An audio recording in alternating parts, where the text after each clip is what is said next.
Hey, everybody. Welcome back to Therapist Theater. My name is Josh Treese, and I'm coming to you from Music City, USA, with the podcast that takes a look at relationships and mental health through the lens of movies, TV, and pop culture. Imposter syndrome is the persistent inability to believe that you're not linguini. Oh, no, wait. Sorry. Those are my notes from another podcast I do on Italian food. Let me just, okay. Yeah. Okay. These are the right ones. Yeah. Imposter syndrome is the persistent inability to believe that a person's success is deserved or has been legitimately achieved as a result of their own efforts or skills. I don't know any therapists who haven't felt this at some point. I'm feeling it right now as a podcast host. I'm still learning how to do this. Part of that is learning to be okay when things don't go exactly as planned. Learning to deviate from expectation and still remain grateful that I get a chance to do this, because this is an amazing thing to be given a chance to do. That said, this week's guest is Jonathan Durham. Jonathan is a therapist here in Nashville that I found out went to the same grad school as me and even did his clinical internship in the same places that I did. Here's where this week's plan deviated a bit. Each week, I tell my guests to expect the interview to take about 2 hours to complete. They show up with that amount of time budgeted, and away we go. When Jonathan and I recorded, his why therapy story was so powerful that we spent the majority of the episode on that. We talk about the Darjeeling Limited, but it's like 80-20. I'm very humbled and honored that Jonathan trusted me enough to share his story, and I hope you enjoy listening to it. Here's a brief summary from IMDb about the movie he brought, 2007's The Darjeeling Limited. A year after the accidental death of their father, three brothers, each suffering from depression, meet for a train trip across India. Francis, the eldest, has organized it. The brothers argue, sulk, resent each other, and fight.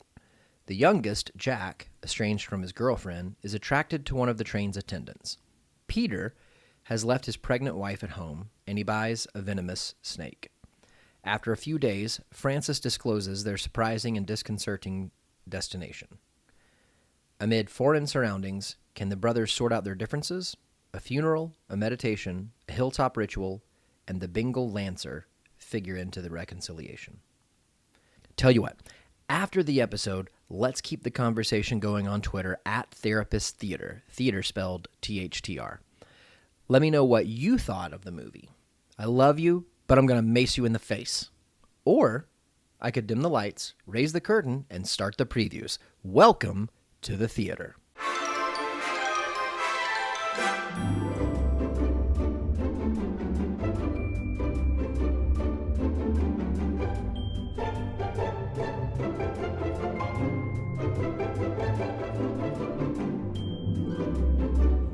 Well, Jonathan, welcome to the theater. Thank you so much for being here today. Thanks, Josh.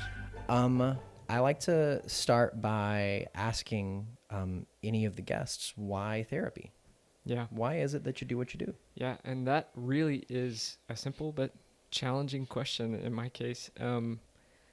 I think there is, not surprisingly, there's a story there. I always knew, I say always, for a long time, even back to high school, I always knew I loved people watching. I loved to just, I was naturally curious about human beings and what motivated them. And so in undergrad, I went to Chattanooga, and when I was trying to pick a major, that was a really difficult process, but I knew I loved psychology. And so at some point after changing majors, I was going to say, did you go into it like having picked that major? I know with undergrad, you got a little more room at the beginning to kind of go undeclared. Yes, but I took even more room than that little bit of room. I think undergrad work took me, I think, about 5 years to finish, and I had changed my major maybe 4 times through the course of that. Like I think I started, my major was communications, which makes me laugh a little bit even now to just remember that was a true thing at one point in my life. But then very quickly, like, moved to undecided. And I mean, if you just saw my transcript, you would be like, oh yeah, that person has no clue what they want to study or do. Which, for I mean, is work. not, it's less uncommon than Sure. a lot of folks would think. Sure. College is really, the first time that a person gets a lot of choices, and Yeah. they're basically being asked to pick what the rest of their life's going to look like. So Yeah. Yeah. not unusual for somebody to make some changes. Yeah. And so during that time of life for me, these sort of two threads that I know now were incredibly connected, and that seems obvious when you step to the side of it, but for me at the time felt like very disparate or disconnected, took shape. One was that I had no clue what I wanted to do for vocation, for work. Was very conflicted and unsure about all of that. And the other was that I knew I loved studying psychology, and that was fascinating to me. And so I did a fair amount of that. Well, no, I was going to say, because you mentioned that a second ago, how was it that at that age you could say I love psychology? Because that makes me think you got introduced to it at some point. Yeah. Great question. So I remember taking Psych 101, and I got to take it. It was one of those like big, lecture hall Intro classes where courses, everybody's right? there. Everybody's there. And it was the psych department head at UTC who was teaching it. And I thought that was kind of cool already, that the department head was teaching the Psych 101 class. And I just loved him. I loved the way that he talked about it. I'll never forget the way that he would often intro his lectures by just declaring, things are complex. And that just felt intuitively true to me. Like, I knew I felt like a complex process. Mm-hmm. And yeah, a guy named David Dark is well known for saying, to love a person is to love a process. Mm-hmm. And that also just makes intuitive sense to me, and has for a long time. And so, yeah, I remember hearing him just get up in front of everybody and say, things are complex. And I was like, yes, tell me more. And so, yeah, just taking that intro to psychology class was fascinating to me. And I knew I loved the classes that I got to take throughout that program, but it was a weird thing, man. I had settled on psychology as a major and had no more sense than when I was undecided as a major Mm-hmm. of what I was going to do. Yeah, because psychology can be one of those catch-all majors. Sure. Political science, Yeah. Psychology, communications, Yeah. art history, Yeah. like that kind of. Yeah. And so I went through the psychology program and got into the more advanced coursework, and it was great. And then I really, I guess I caught the eye of the department head, who had taught that intro to psychology class. And he became somewhat of a mentor for me. And I remember, so as part of the honors college that I was in, that I failed out of later, that was fun. We can get to that. As part of that, we had to do like a departmental honors project. So basically a research project as part of graduating, or one of the requirements for graduating. And I was sort of brainstorming ideas with the department head and talked about a subject that connected with him and that fit with a lot of research that he had already been developing for years before that even. And so that kind of clicked at first as an option for me to do that work and really become sort of a Padawan learner of his in supporting the research and the work that he was already doing. And it felt at the time, like I was just floundering. Like, I was just grasping at straws. I knew I was interested in the ideas that I was talking about, but there were tons of things that I could have become interested in. But he really kind of latched on to me, and I was desperate for that because it felt like direction, right? Like, oh, you see something, some potential in me that I obviously don't see, and I feel really unsure right now. So let's just go with that. And in the moment, there not only felt like relief in that for me, but it felt actively good. Like, it felt affirming, and there was a lot of hope in it. But then as I started doing actual research, going through the nuts and bolts and mechanics of doing psychological research, I don't remember an exact moment, but pretty quickly it became clear to me internally that, like, that was not my jam. And I think it takes a very special person to be like, I think that a lot of us in the field can appreciate research, can use research, can look to research to tell us things. It takes No a very doubt. special person to do the research, Yeah. and an even more special person to like tabulate the results Yeah. and like bring them together and interpret them. And Yeah, that's right.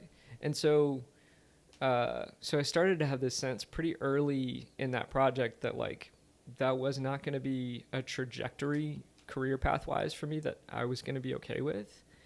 But it also, and this was recursive, like, it's a conundrum, chicken and egg kind of thing, but I also started just experiencing tremendous anxiety at that time of life.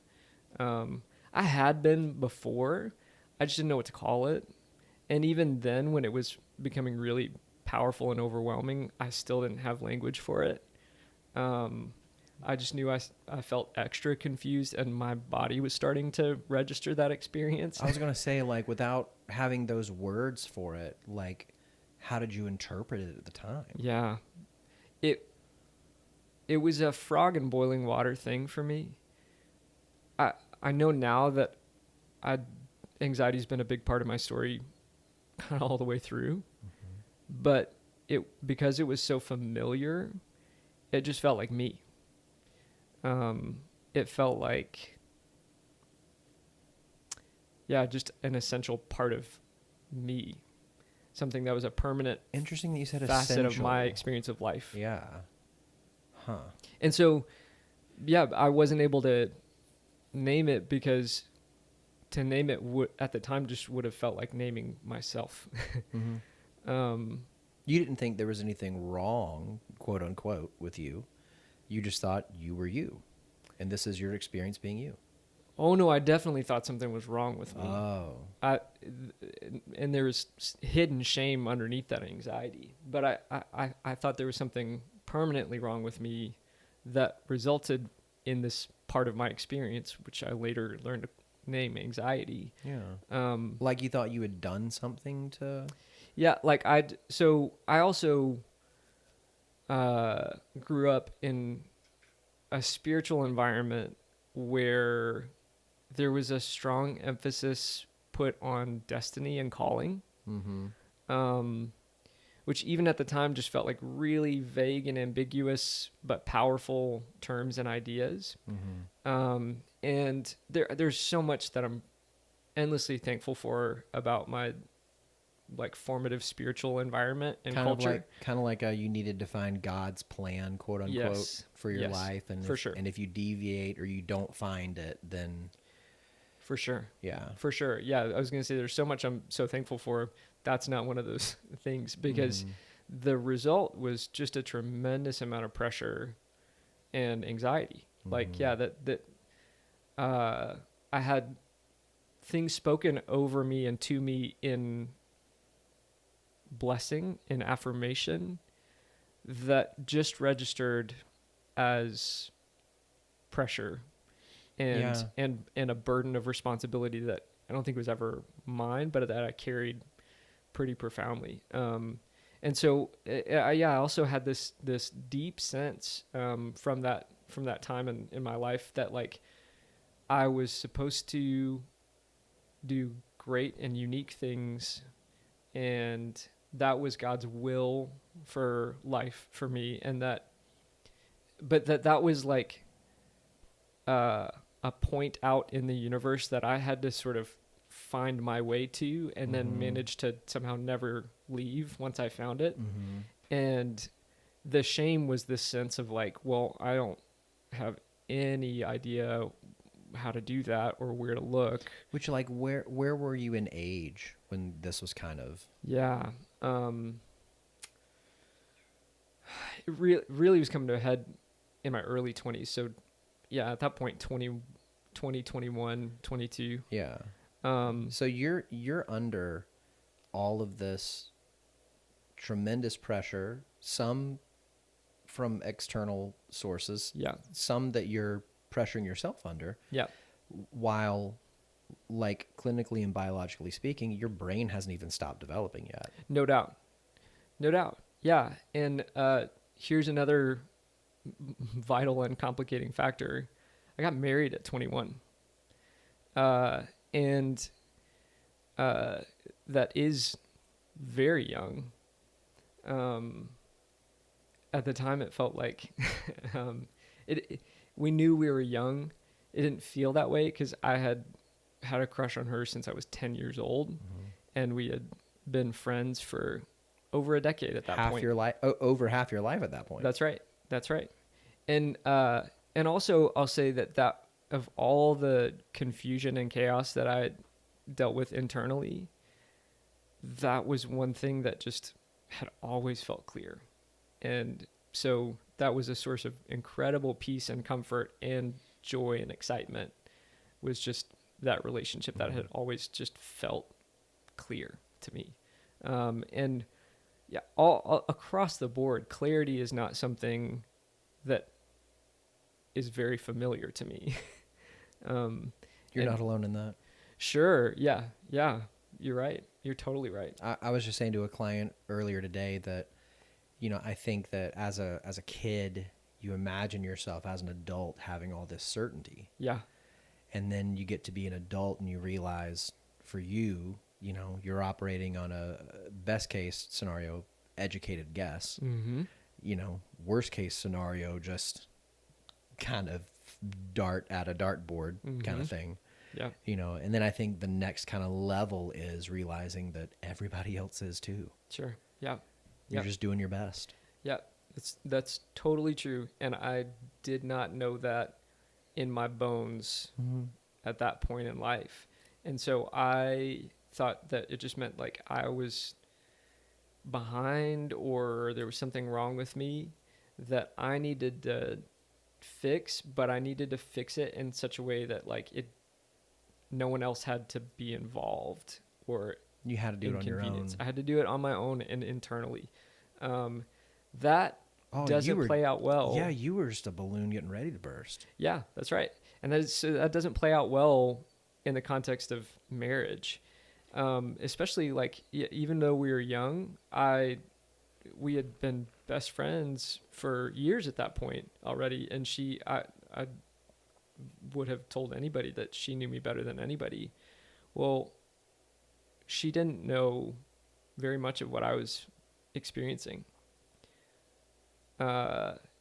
And so it snowballed.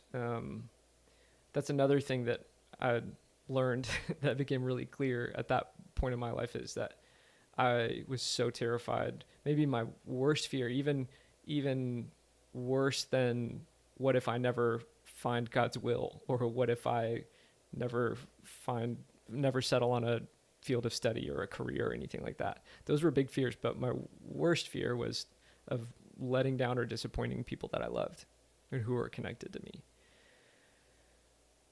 But I did that not by means of being unsure about my career path or what I wanted to study or how I was going to make a living, but by hiding all of it from even my wife, from everybody, but even my wife, who I was living day to day alongside, and who knew me better than anybody. I went the vast majority of a semester of college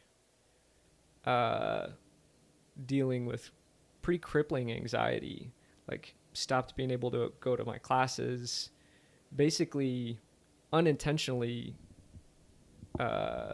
tanking my academic life without my wife knowing anything about it. Wow. And Did a you lot feel of, like you would disappoint her oh if she found yeah. out? Oh no, I was sure, I was convinced at that point that like it would devastate her. I didn't really pull that thread all the way out because it was too scary to, I even was just going to in say, my was there own any part of you mind. that felt like she might even leave if Yeah. she... Oh, no doubt. No doubt.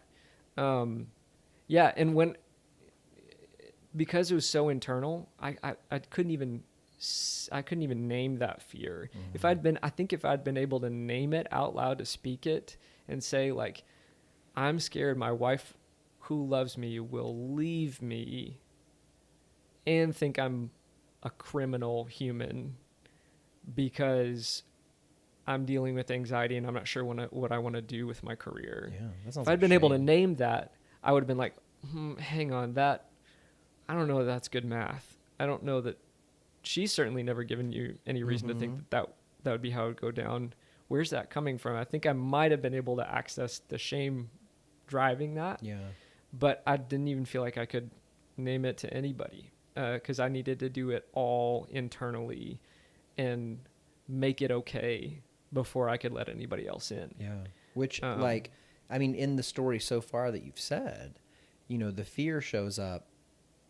It's pretty understandable, but it's that whole, I got to do it by myself kind of shame that gets stacked on top. Because a lot of people get afraid, and a lot of people in their fear are okay with asking for help. Yeah. But it's when you add that kind of layer of shame on top that it complicates it to where you think I'm the only one. Yep. And I've got to figure this one out on my own. Yep.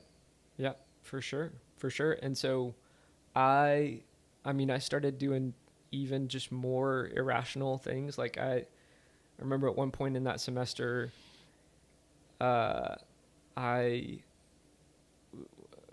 wife is a nurse and she was in nursing school at that point. And so she would leave to go to the hospital for her like clinical rotations, and I would get ready and go to class.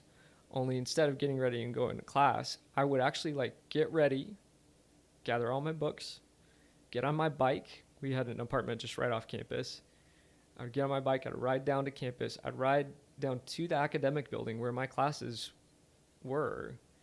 And I would park my bike and sit on a bench outside that building and basically have a panic attack for an hour while my class was going on inside.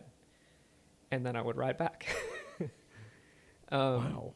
And a lot of the sort of ruminations that would be running through me during that time were just trying to psych myself up to go into class, but then picturing the expressions on my professors' faces when they saw me darken the doorway, knowing that I hadn't attended in 2 weeks or whatever. Yeah, which is a quality of shame that I have begun thinking more and more about. Is like, I'm sure that any of us that has made a mistake, you know, feels some shame in that.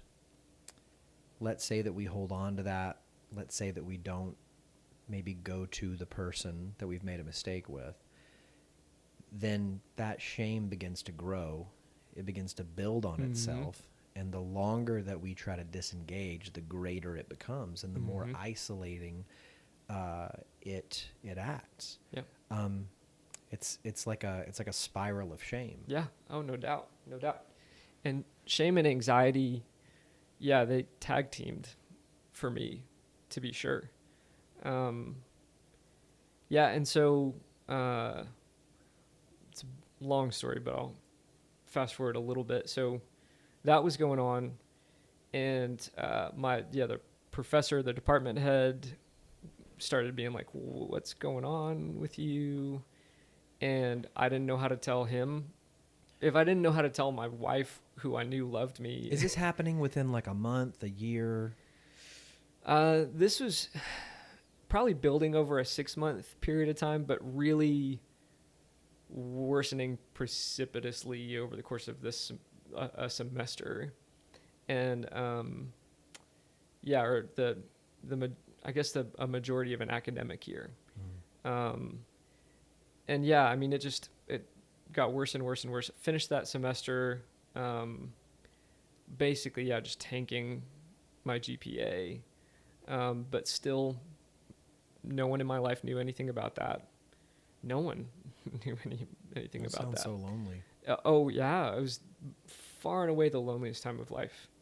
Far and away, not close. I feel it now. Feel it in my gut. It's familiar, and whenever it shows up, I feel sad and thankful. Yeah. Because I never actually want to forget that feeling. And when it shows up now, it comes with implicit memory, like it's a familiar feeling, but I also know that I'm not there, and there's such joy for me in that. Yeah. Yeah, and so finished that semester, finished the next one limping along, doing marginally better, but still just really struggling with the anxiety and all of it. I'm trying to remember the timeline. So, okay, at that point, this gets really messed up and fun. At that point, my wife thought that I had basically finished undergrad and that I was just getting ready to graduate. And we even moved to Nashville. And I had hopes at the time. A lot of why we moved to Nashville was I thought that I was going to score films for a living. I'd always been interested in that. My dad's a musician. I've been a musician for a lot of my life, and although never vocationally, but music's always been a huge part of my life, and something I'm really passionate about. And so yeah, I thought I was going to score films, but I just was drowning. And so we moved to Nashville, and my wife still didn't know. And my best friend, my lifelong best friend, took baths together when we were toddlers, kind of thing. And yes, if he listens to this, he'll be embarrassed. But you have not said any identifiers. I think he's okay. Oh no, his name is Brian. Brian Weiss. And I say that confidently and with full intent to embarrass him because he has it coming. He announced that one time to the whole honors college in Chattanooga without me present. Wow. That was like his, hey, I'm Brian. You might know my friend Jonathan. We took baths together. That's his fun trivia fact that he just... Yep. He just, that was front and center for him, which is great. So yeah, he has that coming. So he and I actually married sisters. Oh. Because we're geniuses like that. So he called me up in Nashville, shortly after we had moved to Nashville. They were still in Chattanooga because he had run into one of our French professors, who had said, "Hey, do you know how Jonathan's doing? I'm kind of worried about him. Like he just totally dropped off the map last semester." And that was, of course, news to Brian because it would have been news to anybody in my life. And so he called me and was like, "Hey, what's going on?" And I shared a little bit with him. And in that moment when I was talking with him, there was a part of me that was like, "Oh man, finally I can just talk about this with somebody." Another part of me was like, "Oh no." Everything's about to explode. Mm-hmm. And this is over the phone. This is over the phone. Yeah, he's in Chattanooga. I'm in Nashville. And then yeah, he says, "Okay, man, I wish you would have talked to me and somebody about that, but does your wife know? Does Sammy know? And I straight up lied to him. I said, yeah, she does. It's one of the biggest regrets of life for me, far and away. And I say that, and I still have. Now I'm able to have grace and compassion for even me in that moment, because I felt so stuck. I felt so done and just drowning in it. That I'd convinced myself that the only way was to just keep everybody in the dark until I figured out how to get crap together, and then I could let people in again after the damage was cleaned up, after I'd done damage control and figured things out so that it wouldn't have to. The denial there was, I really thought, or a part of me did, that if I managed to somehow get it together, that it wouldn't have to hurt anybody around me. It wouldn't have to almost affect like anybody it's around okay me. to not be okay in the past tense. Yes. Yeah. Yeah. Oh yeah. But not in the present tense. Yeah. Yeah, that's well said. Yeah, for sure. So anyway, my sister-in-law, who was with Brian at the time, ended up calling my wife and saying, "Hey, Brian just talked to Jonathan. Something doesn't feel quite right," and it just blew up from there, and it was just awful. But we got in therapy. I started doing individual work, and we started seeing someone together, and it was incredible. It was so helpful. And what's still mind-blowing to me even today is that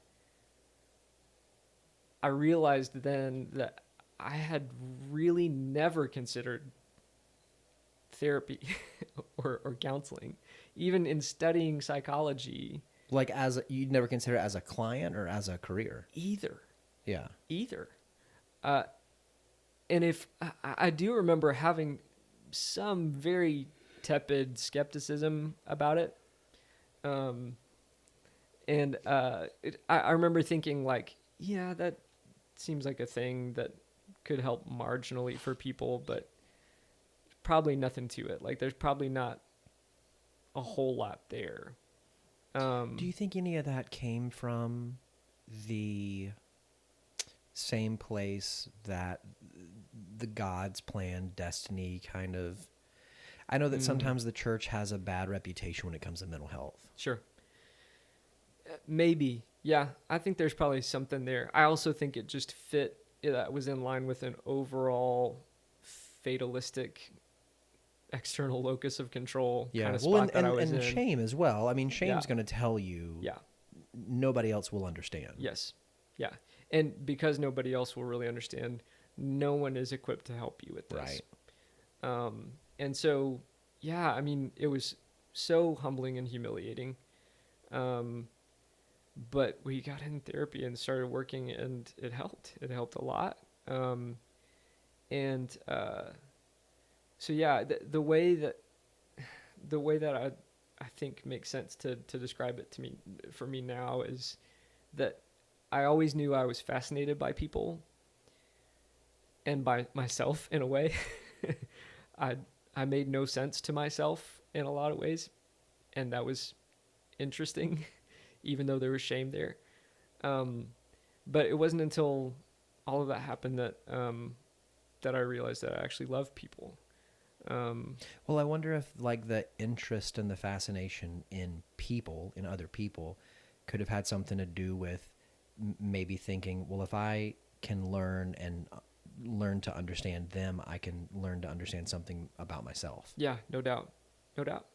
Yeah, I mean, that's an enduring feature of my personality, is that because internally I feel so complex and messy and unsure so often. Unknowingly, I'm always, anybody I meet, I'm looking to them to give me a clue about me. Are you sure you're a 9? That is the most 6 thing I have ever heard. No, I'm speaking as a 6. Sure. Well, my wife leads with 6 in her personality, and so we have a lot. We run on the same train tracks, which is really fun, and a real gift. Like, I mean, obviously that comes with challenges, just like any couple's relationship does. But it's a real gift for both of us. Like, we really are able to go, oh, I know that space. I know what it feels like there. Yeah, there's empathy and understanding. Yeah, for sure, for sure. But yeah, I mean, so, I mean, in the Enneagram tradition, and we won't rabbit hole on this, but I've heard it said that the one type that type 9 is least like is 9. Say that again? The one type that type 9s are least like is type 9. Okay. Because we just round the bases of perspectives, and have a really hard time landing the plane to mix a baseball and an aviation metaphor. Yeah. Yeah. So, I mean, but if, nine's called the peacemaker, so if the driving force is to escape conflict, to maintain the peace, is that, kind of rounding the bases, kind of collecting information about all the other types and really adapting to them, kind of a chameleon-like behavior. It's in an effort to kind of be all things to all people. That's right. And it's funny you use that language, because I remember sometime in high school reading that, and that's Paul, like the biblical character Paul, who says something. It's actually like, I have been all things to all people, but I, in my adolescence and ignorance, just chopped up that passage out of its context, out of what he was actually talking about, and just latched on to this idea that I was supposed to be all things to all people. And I thought there was relief in that, even though there was also shame supporting it or feeding it, because I thought, oh, I can do that. I knew that I was flexible and adaptive and or adaptable, that I knew that I could understand anybody that I spent time with, like without really even trying hard. That was just a natural thing that my mind moved toward, is how can I see things from your perspective? How I naturally presume that people make sense in the context of their stories. You could understand others. Was being understood scary to you? Yes, but also I didn't think it was possible. Yeah. Because the kind of circling the bases, becoming all things, it almost sounds like kind of a hiding in plain sight kind of thing. Like, I've got some mess inside of me, so if I can become anything that anybody around me needs, and I don't have to worry about, or not, I don't have to worry about it, because that's going to be implicit, but like, I don't have to worry that they're going to see what's inside. Sure. Yeah, I think... Which sounds like codependence. Yeah. Oh, yeah, sure. No, I'm pretty comfortable naming that when I lean off balance, it's in the codependent way. In the unhealth, yeah. Yeah.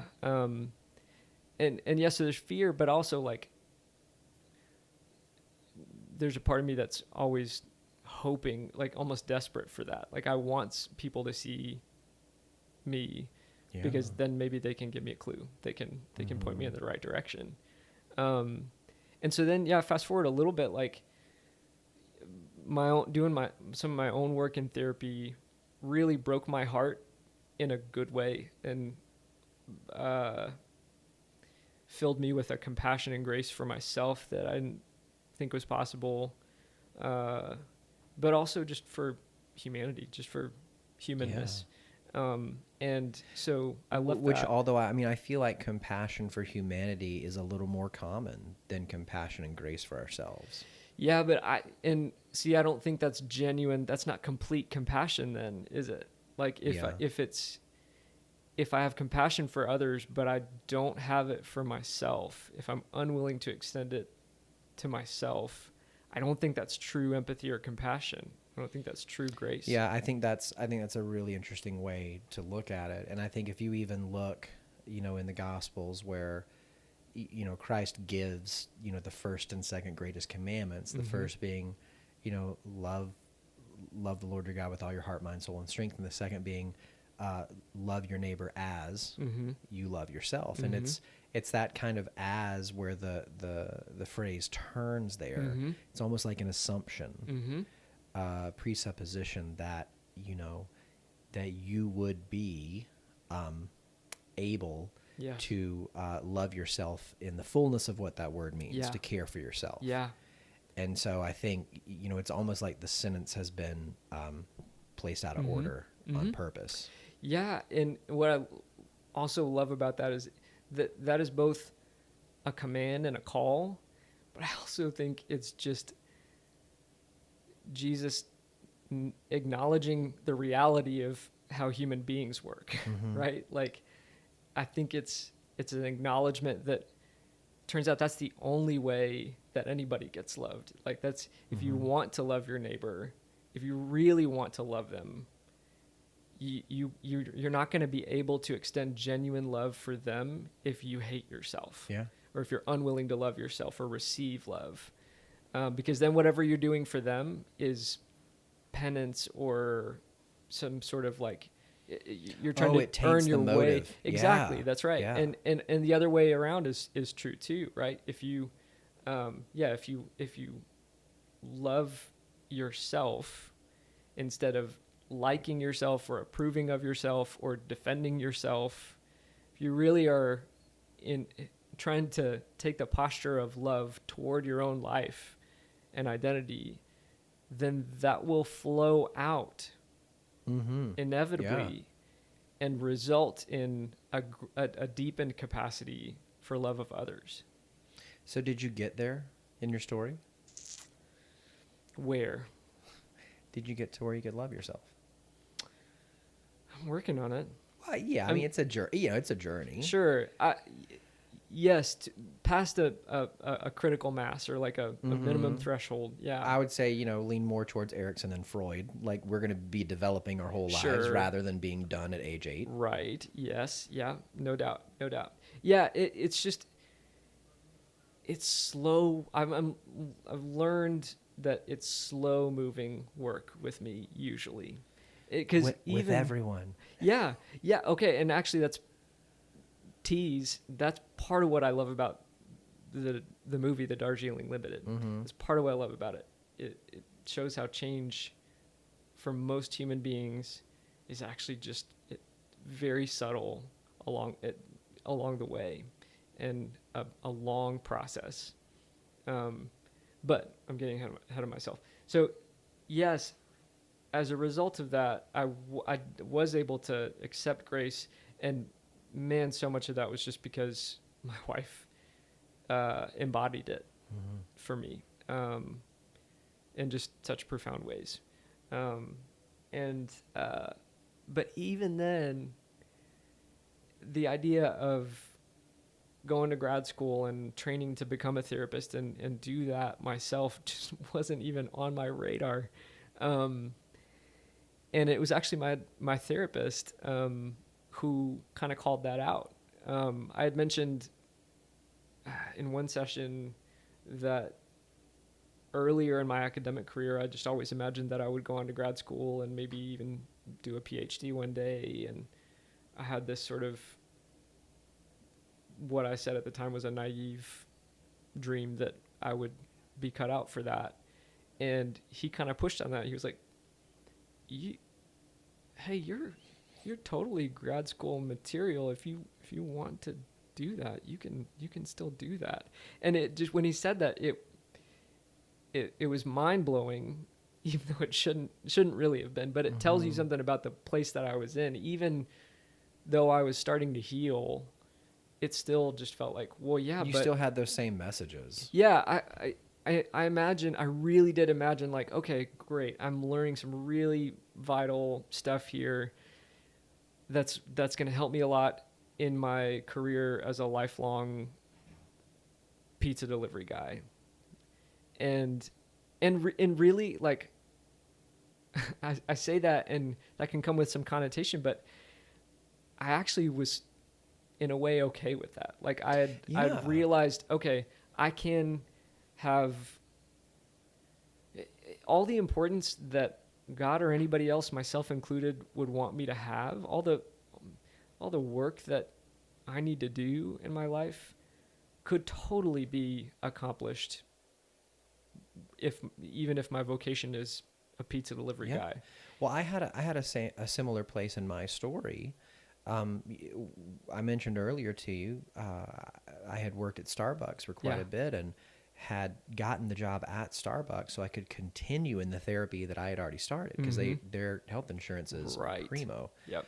And I had this realization when I had been working there for I don't know how long, but had been in therapy the whole time, that for the first time in my life I liked myself. Yeah. And Yeah. I even remember thinking, you know, if I need to sling coffee for the rest of my life, but I Mm-hmm. get to like myself, I'm Mm-hmm. okay with that. Yep. That's right.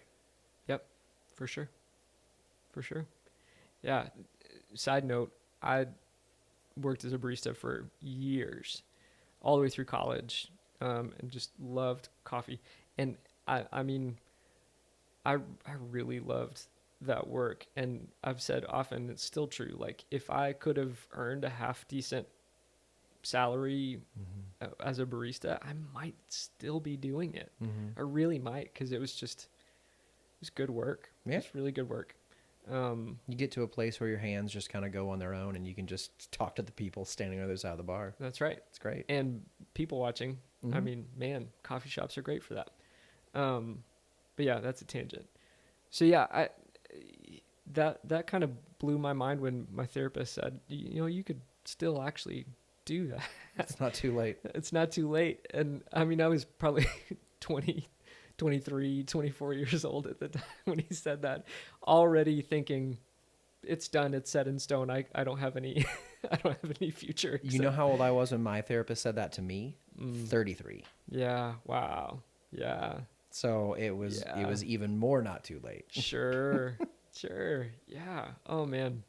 It's so funny, but man, it really felt that way. It really did. Now, had you finished your undergrad at that time? Let's see. I think I was just finishing up. Did you start going to a place in Nashville or? Oh man, no. So, yeah, it was even still a sorted mess for a while after that.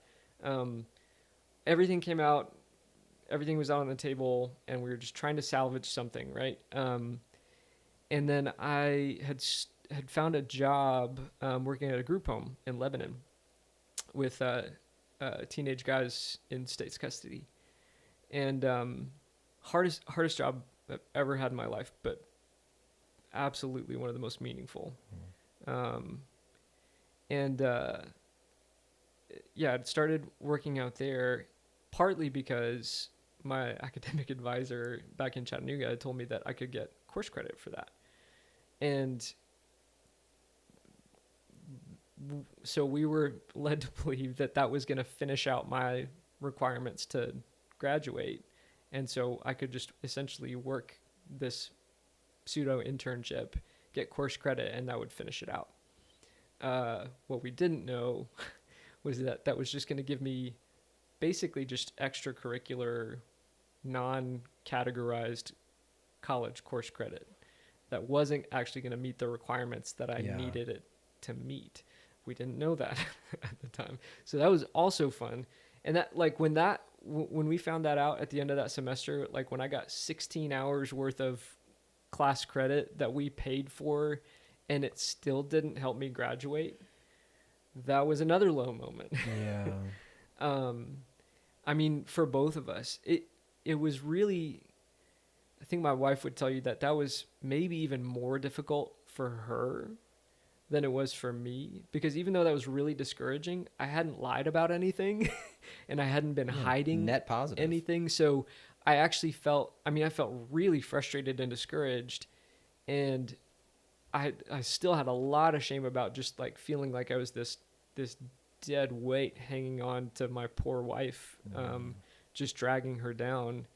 But I didn't feel the same kind of shame and anxiety that I had felt before, because I hadn't been just hiding. Sure.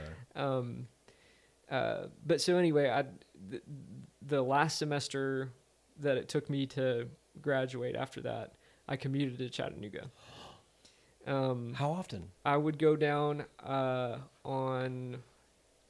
would drive down on Tuesday mornings during the week, go through my classes on a Tuesday. Then Tuesday night and Wednesday night, I spent the night. I lived with my lifelong best friend, who was then my brother. Now, at that point, my brother-in-law and his wife, my sister-in-law. But I'd no stay with baths them. together at this point. Well, that question's a little too personal. I'm not sure that I want to answer that. Okay. I can answer it honestly, but then I'll tell you to edit it out. No, that was a long time ago, Josh. Like months and months ago. Tens and tens of months ago. So yeah, I stayed with them a couple nights a week, and then I would go to my classes on Thursday. I actually worked at the coffee shop I'd worked at all through undergrad, only on Wednesdays. Like I would just like work an all-day shift on Wednesdays. So you had classes Tuesdays and Thursdays. You Yep. worked Wednesdays, which means that for the middle part of the week, Yep. you were away from your wife. You were in Chattanooga. Yep. And then I would get back or drive back into Nashville and work at the group home the other days. Holy cow. Yeah.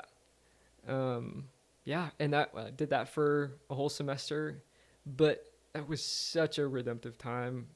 So yeah, I was going to say, so it's so interesting that, you know, you used to get on your bike and go sit on the bench outside of class, too anxious to go in. Yeah. And here you are, after having done, you know, a tremendous amount of personal work,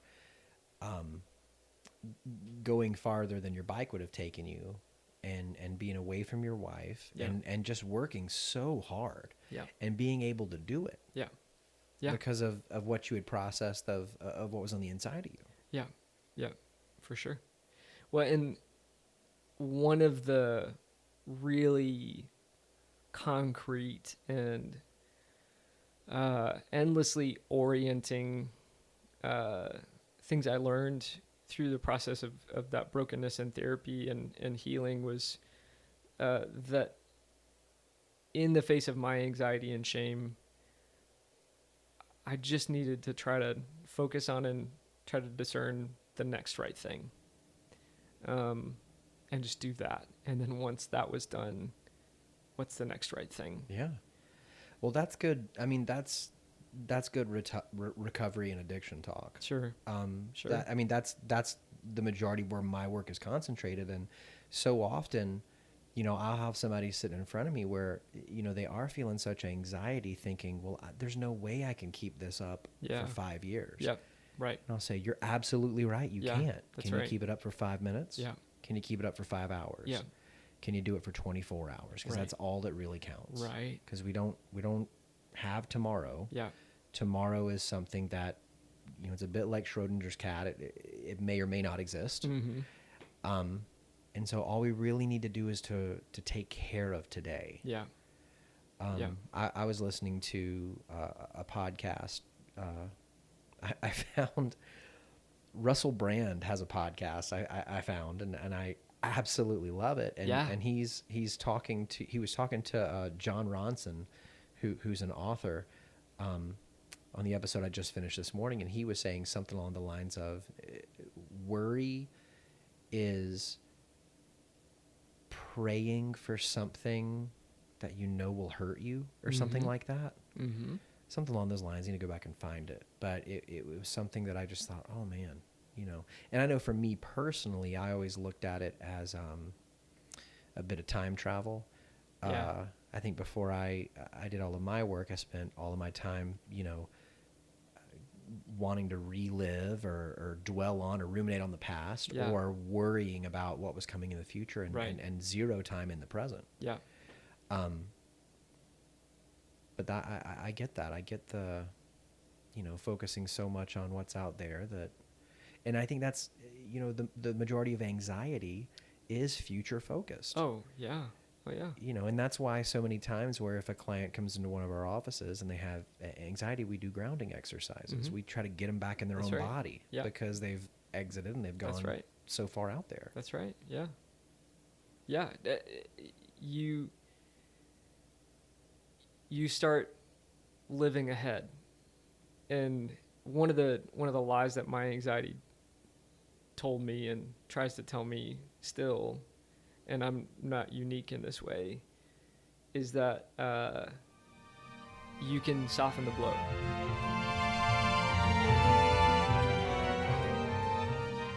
Hey, everybody. This is Josh, and I'm interrupting the episode to make a suggestion. This week's episode has a lot on anxiety and shame. If you know someone who struggles with one of these issues, why not take a few minutes right now to text them and invite them to listen to this episode? You could even share it with them using the podcast app. Maybe after, you guys can grab a cup of coffee and talk about it. My hope for the show is that you don't just learn a little bit, but that you'll be encouraged and empowered to do something with it. And what better to do than connect with someone else? Okay, back to the show.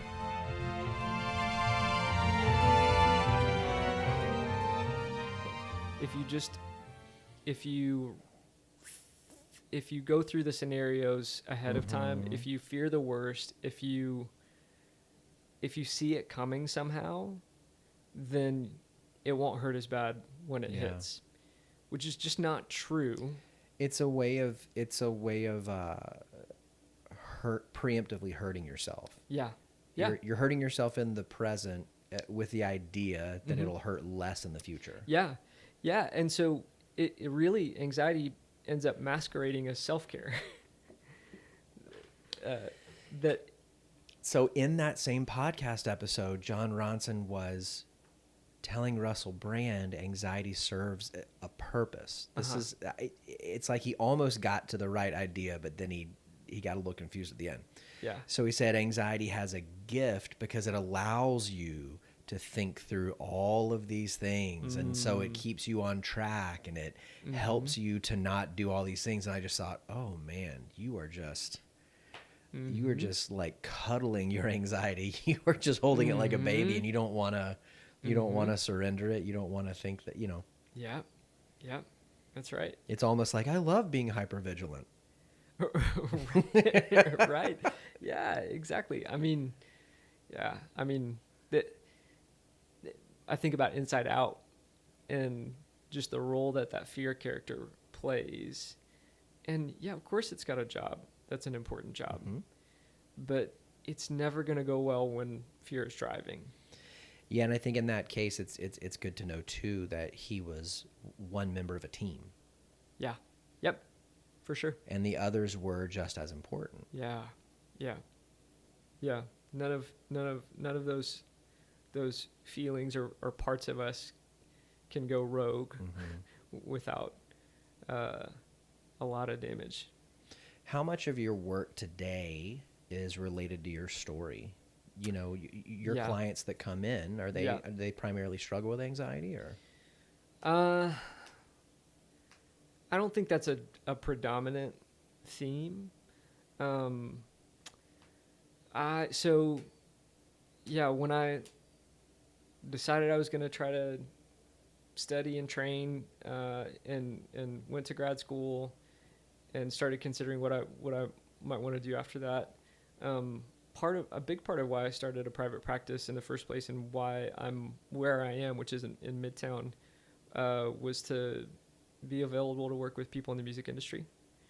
I mentioned that my dad's a musician, and I mostly grew up in Nashville. I mean, all my most formative years were here, and kind of running along the outskirts of music industry communities.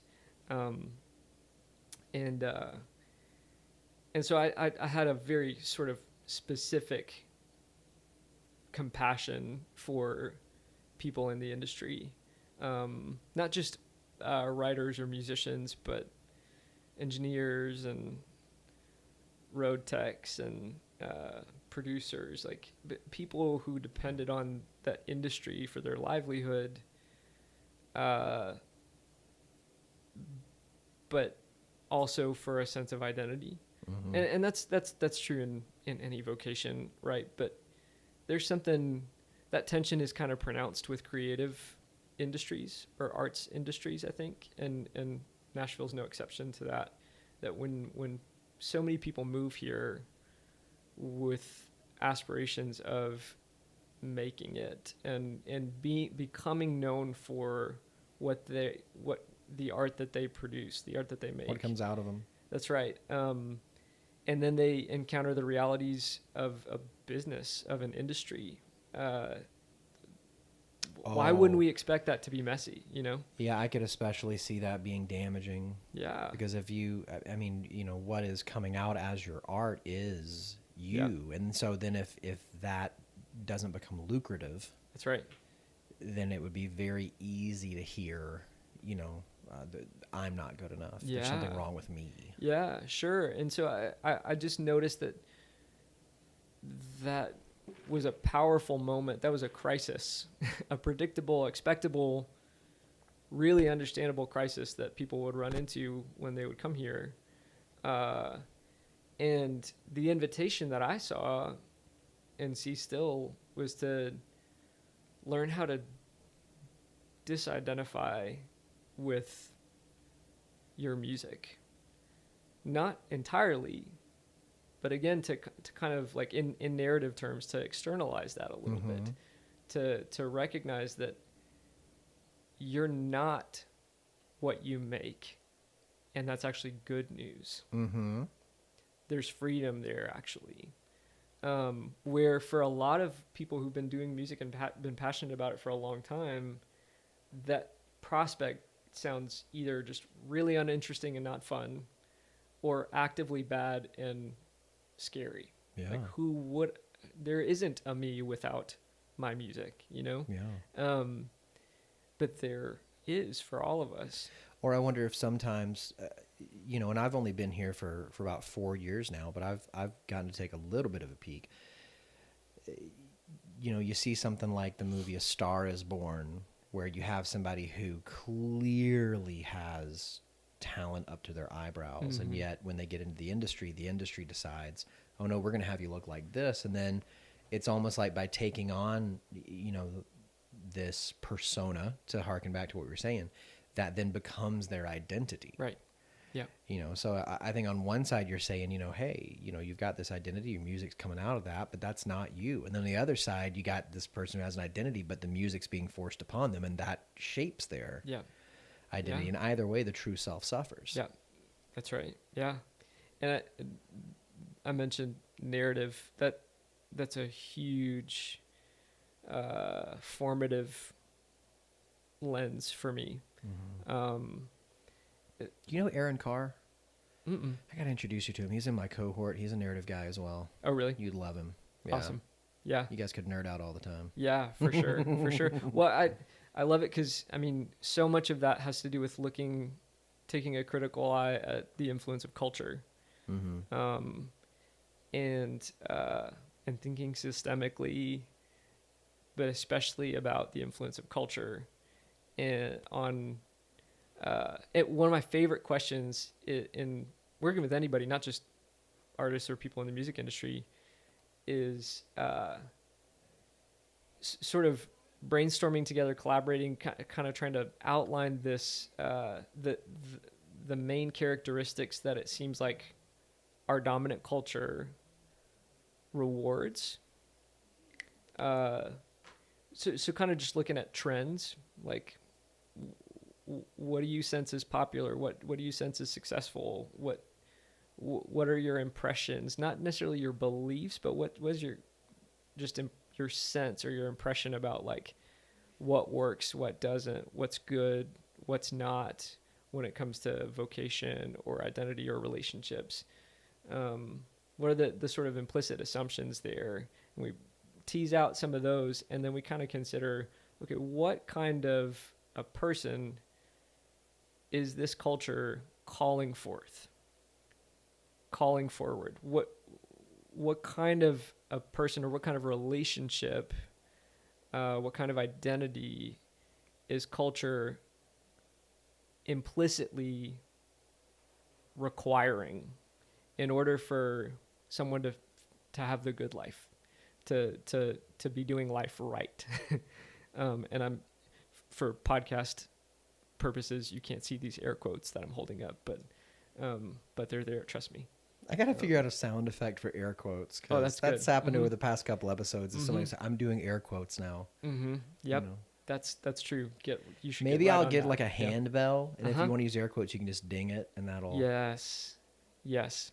Because I also just want to use a handbell. Yeah, that would be great. Yeah, next time make sure you have that.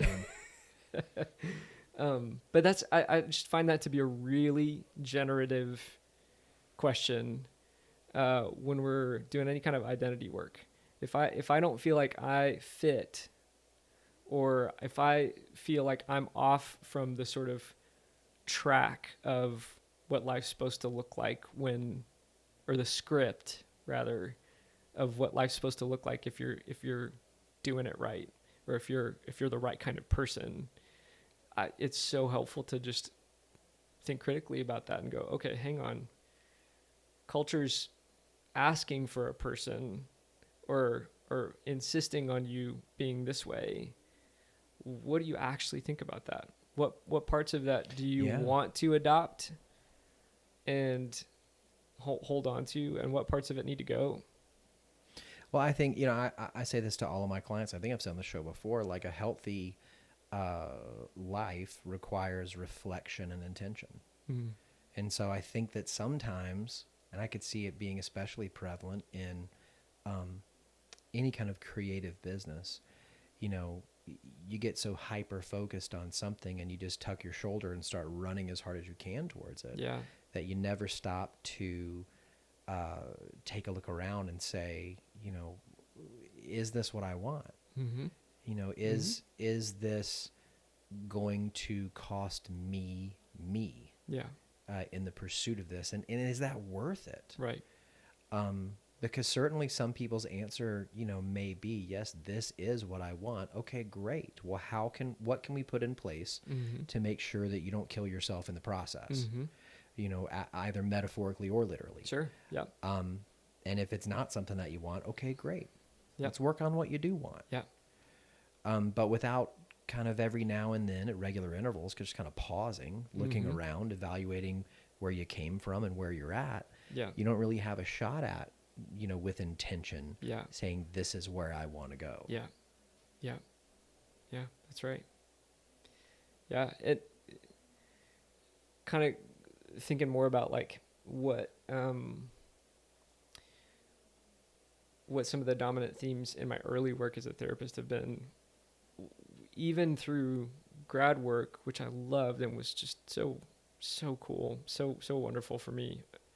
I still thought that what would make me a good therapist one day was my nineness, or what I thought was some of my essential nineness, meaning my ability, my readiness, frankly, to self-erase, to kind of disappear in You order honed for in on someone the else. unbiased part. Yeah. Yeah. Yeah, for sure. Well, and I knew, I knew that from the minute I met someone, I wanted to understand. I wanted to empathize. And so I had a sense that that part of me was naturally a validating thing for people. And that I could do the non-judgment thing pretty well. At least I had a sense that I could. Turns out that I had to stop judging myself so harshly in order for that to actually be a gift for others. But yeah, I still thought, okay, yeah, I'm going to be good at if I'm good at this, it's going to be because I can disappear and really shapeshift to be what other people need. And I can see that being really helpful in the joining phase, but at some point you do have to have a position, because you have to be able to kind of anchor yourself and pull them, not pull them along That's against right. their will, but certainly call them to something different. Well, and you consider attachment and what makes some of the things that make for a safe and secure attachment relationship. And in many ways, the therapeutic relationship becomes that. And yeah, you need nurture, but you also need challenge. Mm-hmm. It's a respiratory cycle of nurture and challenge. And if I'm not able to bring myself a full self, then it'll be the nurture without the challenge. Yeah, because we're modeling healthy intimacy in the therapy room. Yeah, we're practicing. And healthy intimacy is only possible when two true selves meet. Mm-hmm. And so if we as the therapist aren't bringing our true self, Mm-hmm. then it could feel like to the client, they're taking a pitcher of water and pouring it into a cup with no bottom. Yeah. There's nothing there to catch it. Yeah. And so they're just pouring themselves out, and yet they might walk away feeling empty. Yeah. Because nothing is there. Yeah. To meet it. Yeah, that's right. If I can, in a second, I want to read a short excerpt from Henry Nouwen about listening, because I had gotten feedback kind of all through my life that I was a good listener. And that was something that was an affirmation of a characteristic that I'd had also adopted. I had said, "Yeah, I see that, and I want to keep that. I want that to be something that defines me in some way." Isn't it interesting how some things that people speak to us we latch onto? Yeah. And like treasure. Yeah. Oh yeah, absolutely. And some others we just discard. Sure. Yeah, exactly. I don't want that. Yeah. That's a really important process, especially, and it can become a really healthful process if you're aware and if you're doing that in a discerning and intentional way, right? Yeah. Exactly. But so I knew that was going to be, listening was going to be a skill that was a basic requirement for being a therapist. Mm-hmm. And a musician. Yeah, also that, yeah. But what I had to learn, and I'm still learning, thankfully, is that I actually am not a very good listener when I'm forgetting to be a person in the room and in my relationship and interaction with my clients.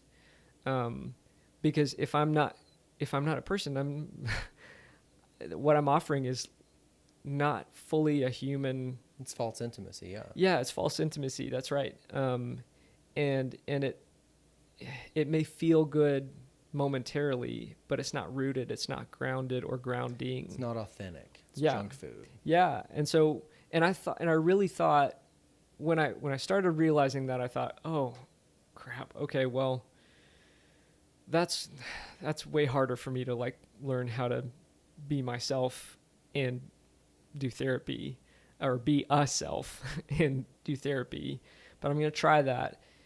But early on, I thought that would mean that it wasn't rational, but I feared that would mean like I wouldn't be able to offer the gift of listening to people. Again, that doesn't actually make sense, but that's what I felt like I was having to give up. Just because you as your previous self had tried to conceptualize that as best you could. Mm-hmm. Yeah. But when you as a person change, yeah, then the way that you do things, especially the way that you connect with others, changes. Yeah. And it could have been that you had this idea of listening before, that it was a skill or a trade that you did to earn your spot. Yeah. Whereas having gone through a transformational process yourself, you realize, I've already got my spot. I don't need to earn my spot. It's a way of offering help and hope to others, in a way to connect and to give to them. Yeah. But it's not because I have to get value. Yeah. Because I'm already valuable. Yes. Yeah. Yeah. Which that's essentially, I think, the question that anybody that comes to a therapist's office is looking to answer is, in 12 steps, they talk about the problem and the solution. And a lot of people think that the addiction is the problem. Right. But the addiction's actually the solution, because it's that you've got a problem and you're trying to solve it. You're trying to employ a solution that is actually harming you, and that's the addiction. And so, you shift that around a bit, and you realize that, this isn't actually how I'm earning my value. Yeah. It's how I'm using my value to give to others. Yes. Yeah. Yeah, and so for me, even though I knew that my clients were going to need a grounding presence from me, I had been so used to confusing calm with grounded, Mm-hmm. that had to get messed up, get muddied a little bit more for me. I had to do a lot more work there than I would have expected, Mm-hmm. because I had always been calm. That's more of my essential nimbus. Externally? Externally, that's Yeah. right. Well, and often internally, You were the duck on water, that's right. And still above, flapping like yeah, crazy below. yeah, and but I didn't put it together quite this clearly at the time, but I believed that I would be able to listen well to others because I was calm, and that's what clients needed, was for me to be a calming presence. Mm-hmm. So I had to learn that no, what my clients need is a grounded and grounding presence from me, Mm-hmm. but that's not the same thing as just being calm Yeah. or even keel all the time. Yeah. It's not the same thing. I actually, as part of being a grounded and grounding presence for my clients, need to show some anger sometimes. Oh, I yeah. need to It's a way of modeling. exactly, because that lets them know, hey, there's a real human on the other side of this, and that's the most healing kind of mirror that there is. Yeah. It's not just like there's a calm but feels kind of detached presence on the other side. Well, it of sounds this. like the way you conceptualized it was that the calm was a persona that you thought you had to put on, Yeah, whereas the grounded became an identity. yeah, yeah, yeah, for sure. And so here's something real quick that Henry Nouwen says about listening. This relates, I promise. Listening as spiritual hospitality. To listen is very hard because it asks of us so much interior stability that we no longer need to prove ourselves by speeches, arguments, statements, or declarations. True listeners no longer have an inner need to make their presence known. They are free to receive, to welcome, to accept. Listening is much more than allowing another to talk while waiting for a chance to respond. Listening is paying full attention to others and welcoming them into our very beings. The beauty of listening is that those who are listened to start feeling accepted, start taking their words more seriously, and discovering their true selves. Listening is a form of spiritual hospitality by which you invite strangers to become friends, to get to know their inner selves more fully, and even dare to be silent with you. I'm a sucker for Henry Nouwen, for one thing. But those thoughts have been so profound for me because I would have loved that passage 10 years ago.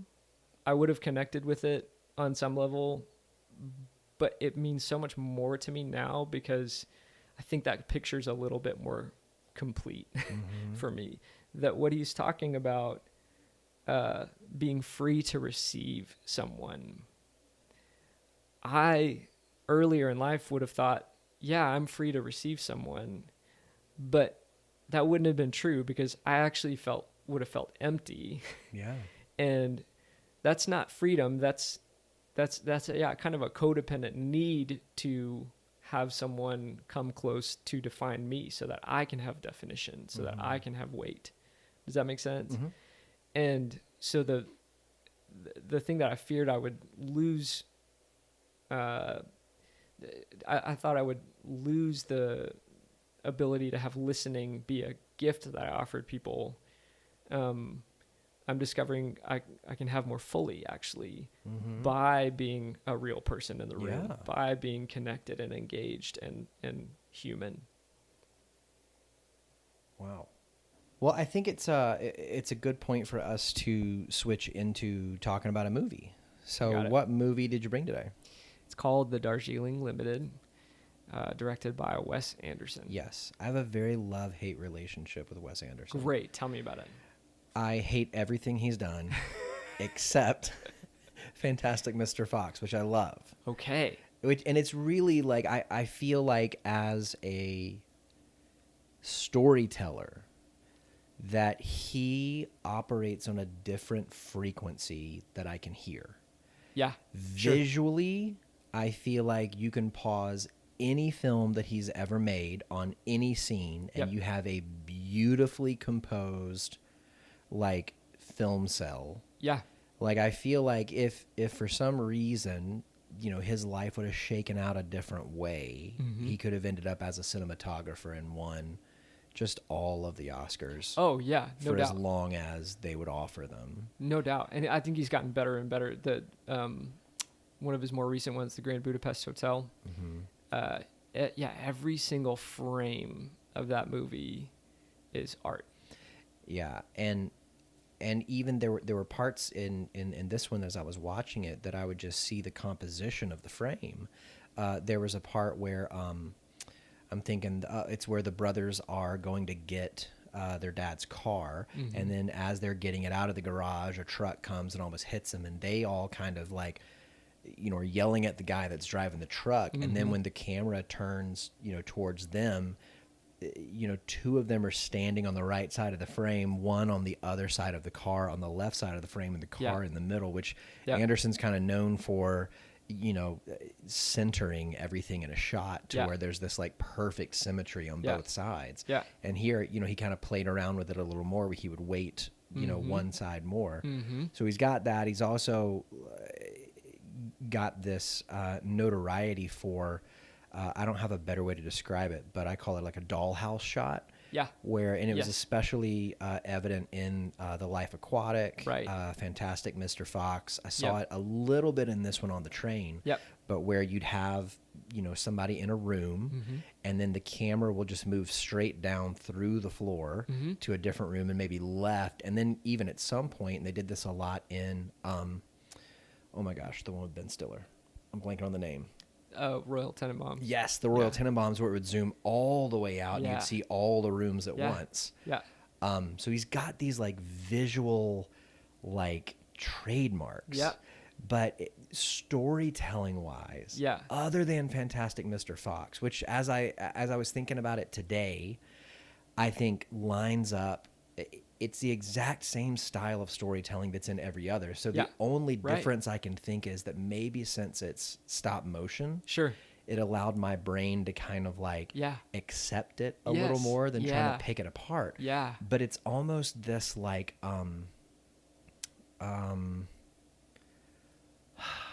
to describe it? Like standoffish type of storytelling. Like, I don't know much about the characters as I'm interacting with them. He will not give you much. He won't give you a lot of flashbacks, right? So like in developing his characters, he's just not going to give you a whole lot to grab onto. It's very understated, and even the progression you see is subtle more often than not. He'll have, and this is definitely true for the Darjeeling Limited, he'll have one, maybe two more overtly dramatic scenes. In this one where they save the boys trying to raft across the river. That came out of nowhere. Exactly. It comes out of nowhere because the vast majority of his movies are very subtle and understated. So Wes Anderson and Christopher Nolan are my two favorite directors. And they couldn't be more different as far as I'm concerned. I mean, Christopher Nolan, are you placing him? No, I was starting to try to make a list of comparisons in my head. Yeah, well, I mean, think about the scale of something like Interstellar. Incredible movie. It's one of my favorites. But you can't get a bigger scale than that, pretty much.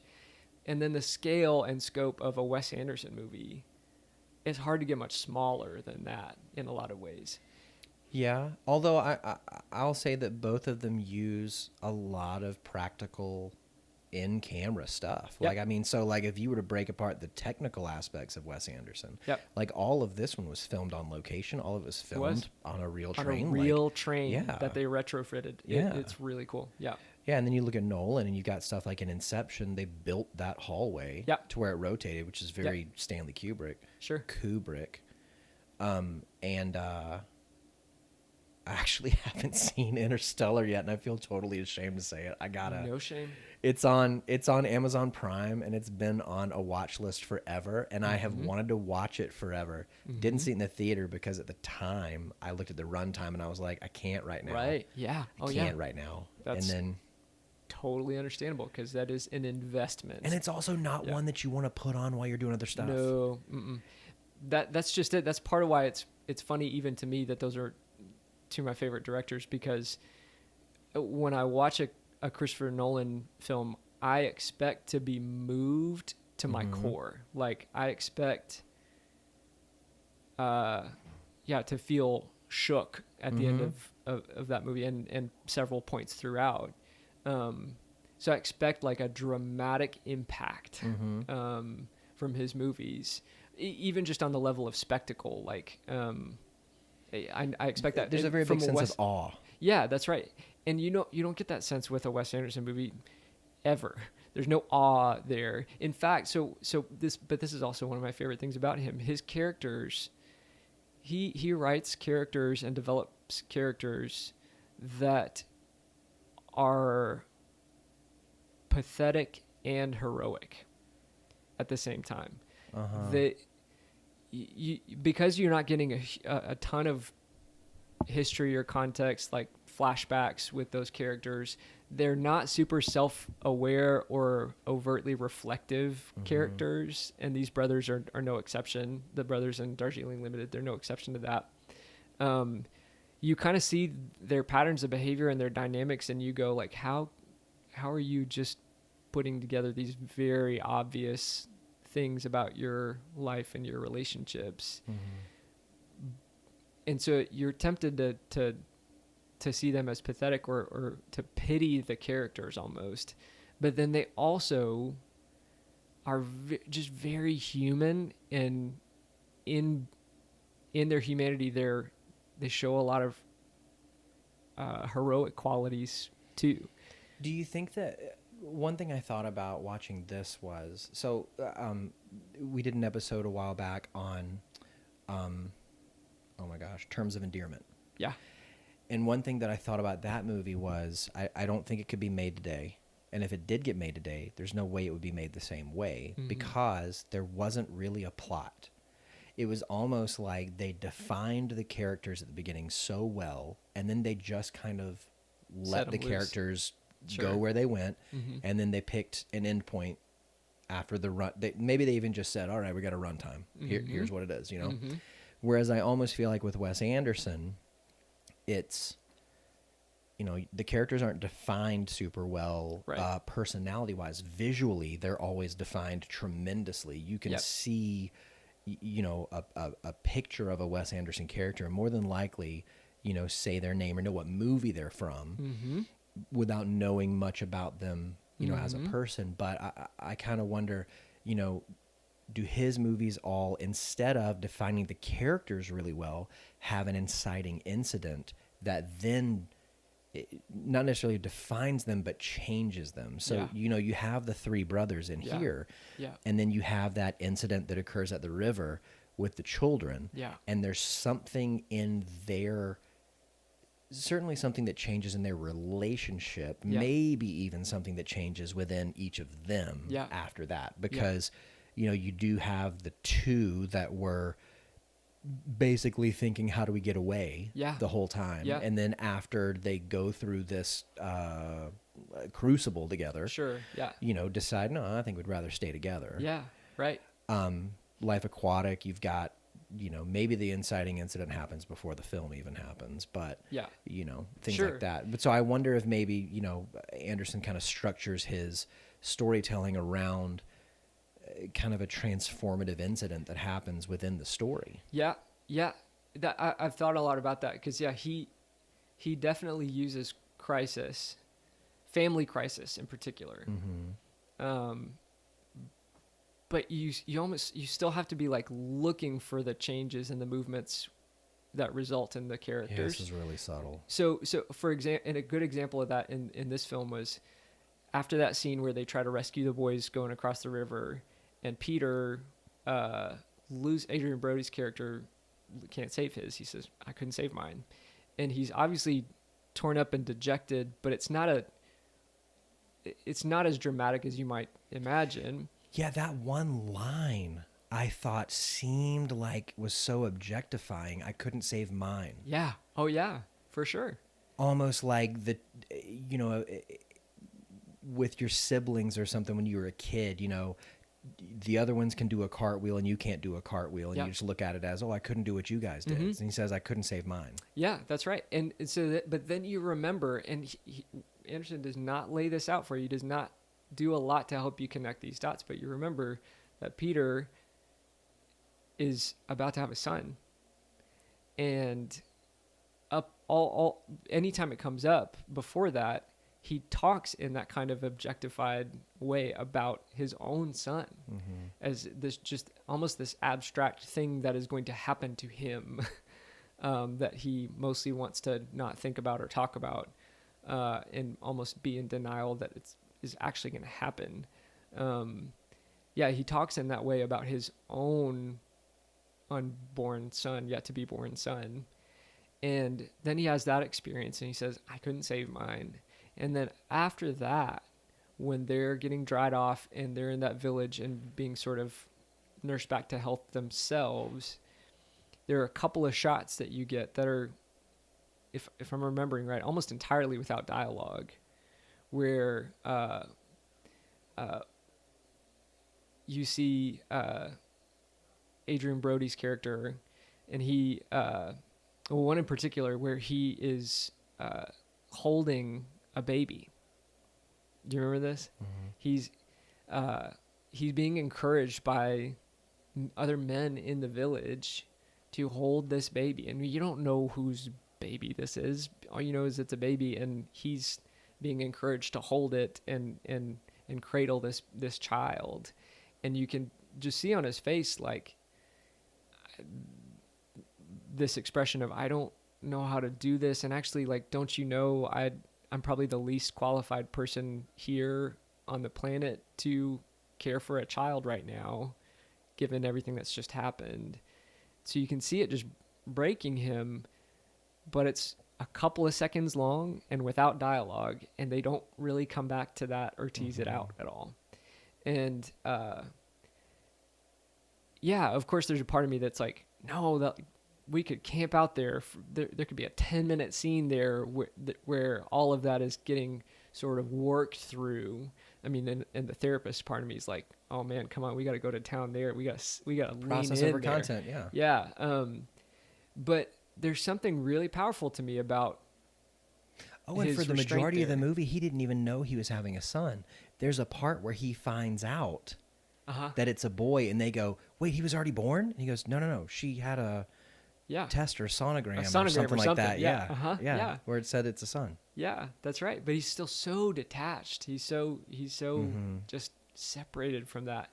But I actually really love and I'm thankful for the restraint that Wes Anderson shows, because I just think that's real. Like, and they had all three, just lost their father. Mm-hmm. So still in the midst of dealing with trauma. Yeah. And had not seen each other for a year, I think they said, hadn't talked. Yeah. So let's back up just a bit. What is it about this movie that attracted you and made you want to talk about it? Well, I mean, so the first thing is just that I love it. It's always been a favorite of mine, even within Wes Anderson's catalog. Like, it's just I love it. I think it's beautiful. I love how it was made, and those characters. So I'm the oldest of three boys in my family. I say that partly just as a statement of fact. There may be some overlap in. Wait, do you not know if you're the oldest of three boys? Well, no, I do know that. I do know that. Dangling modifiers. Yeah, that's right. That's true. But I never had a sense like watching this movie of like, oh no, that character's me and this brother is my brother and so on and so forth.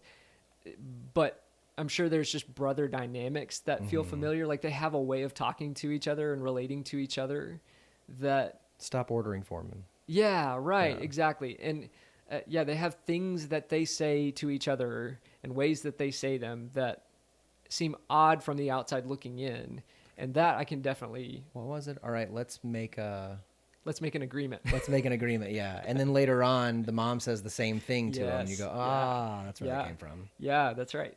But then also like, yeah, the triangle dynamics, right? You have three, and that's fascinating to me. And I mean, I can point to a lot of things just that feel familiar about that.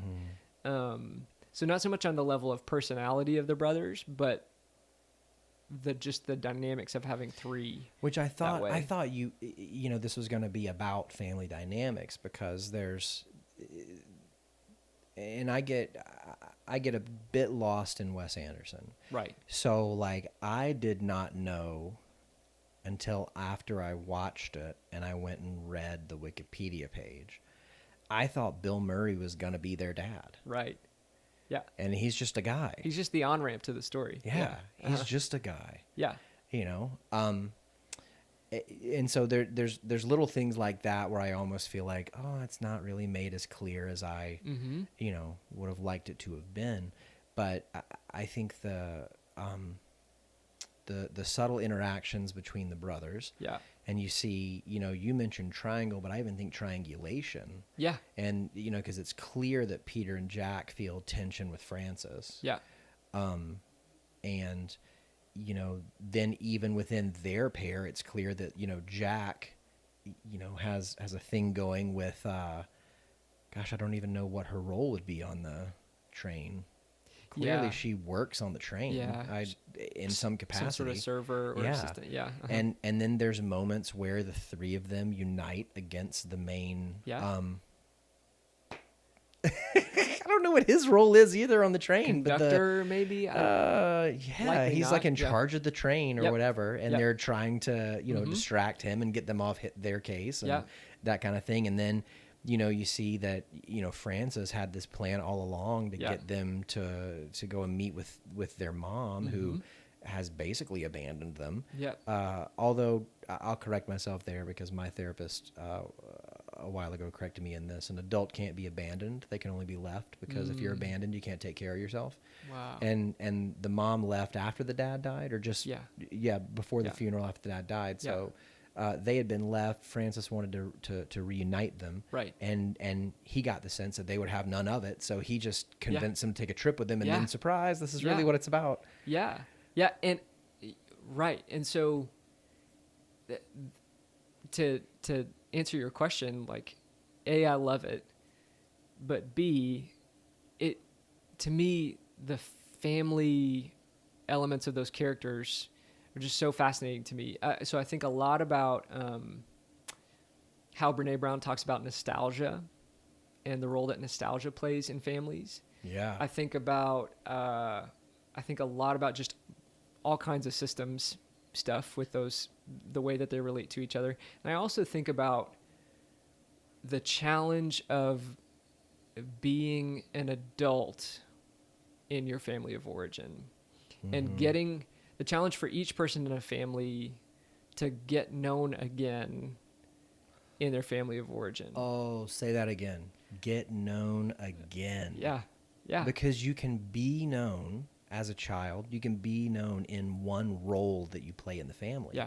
But then as you grow, as you develop, as you change, and as you discover who you really are, and you exit that family of origin. How I Met Your Mother called it revertigo, where you show back up for a family dinner, or you maybe go to your college reunion or your high school reunion, and all of a sudden you become the person who was that role before.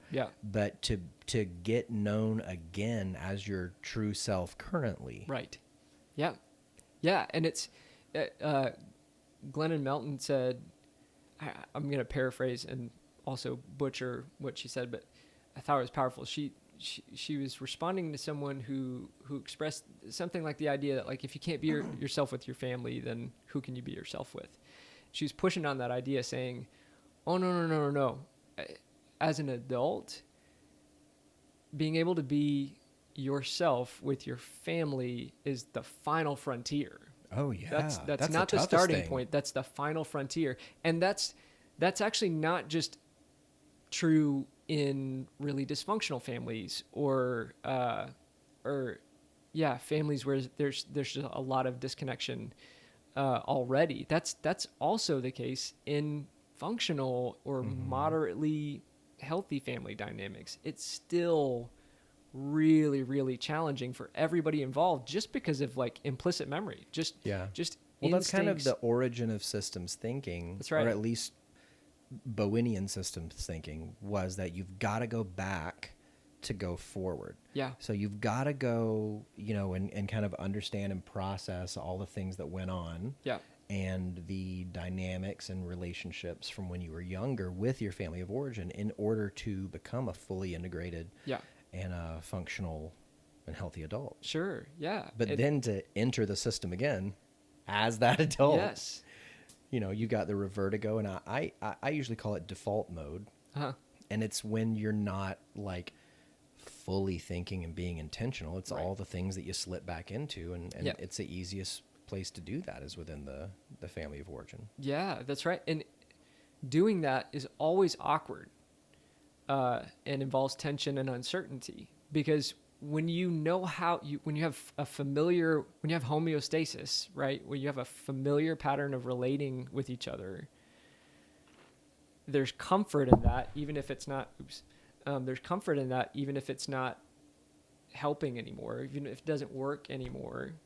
And so when there is tension or uncertainty, you revert back to what you know, right? Yeah, it's the call of the familiar. Yeah.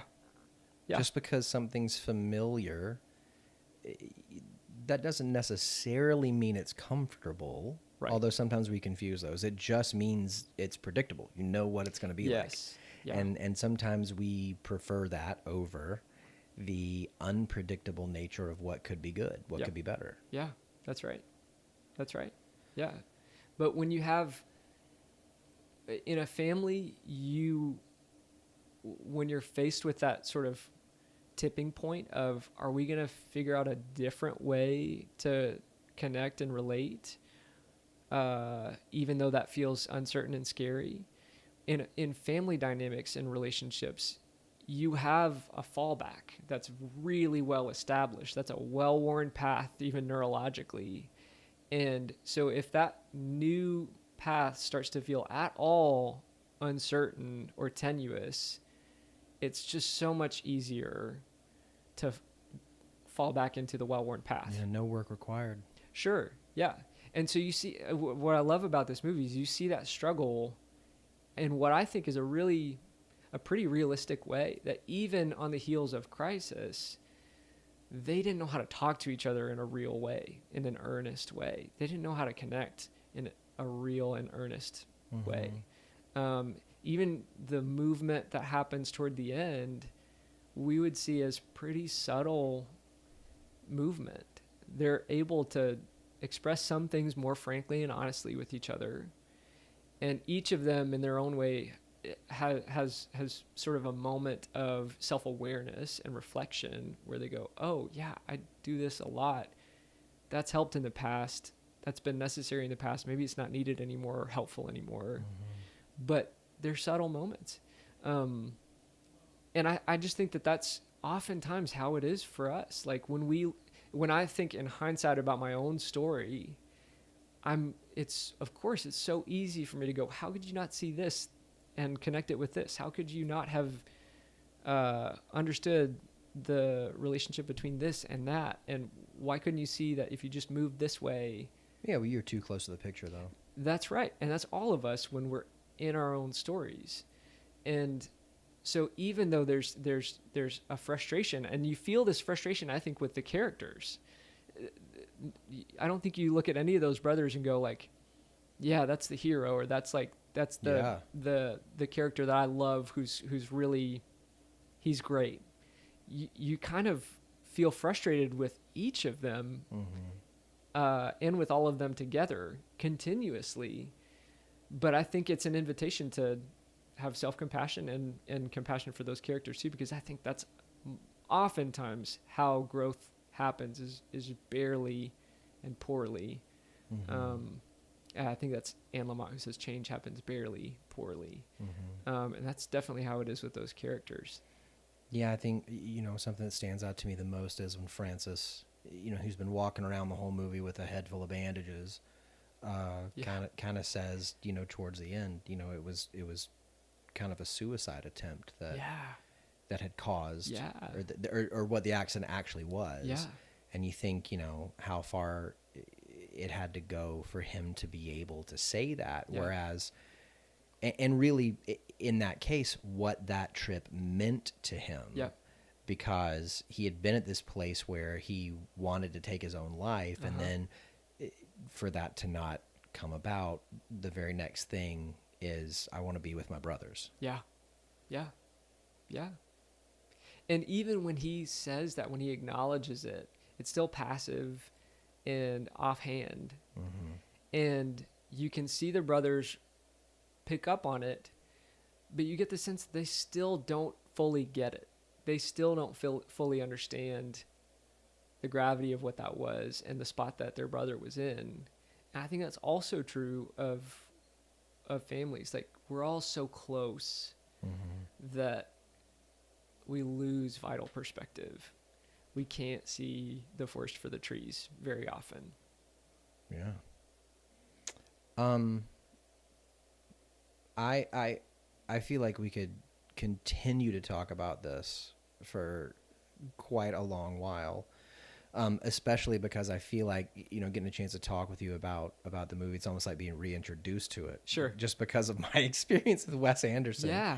And yeah. that's one of the things that I love the most about being able to do the show is Right.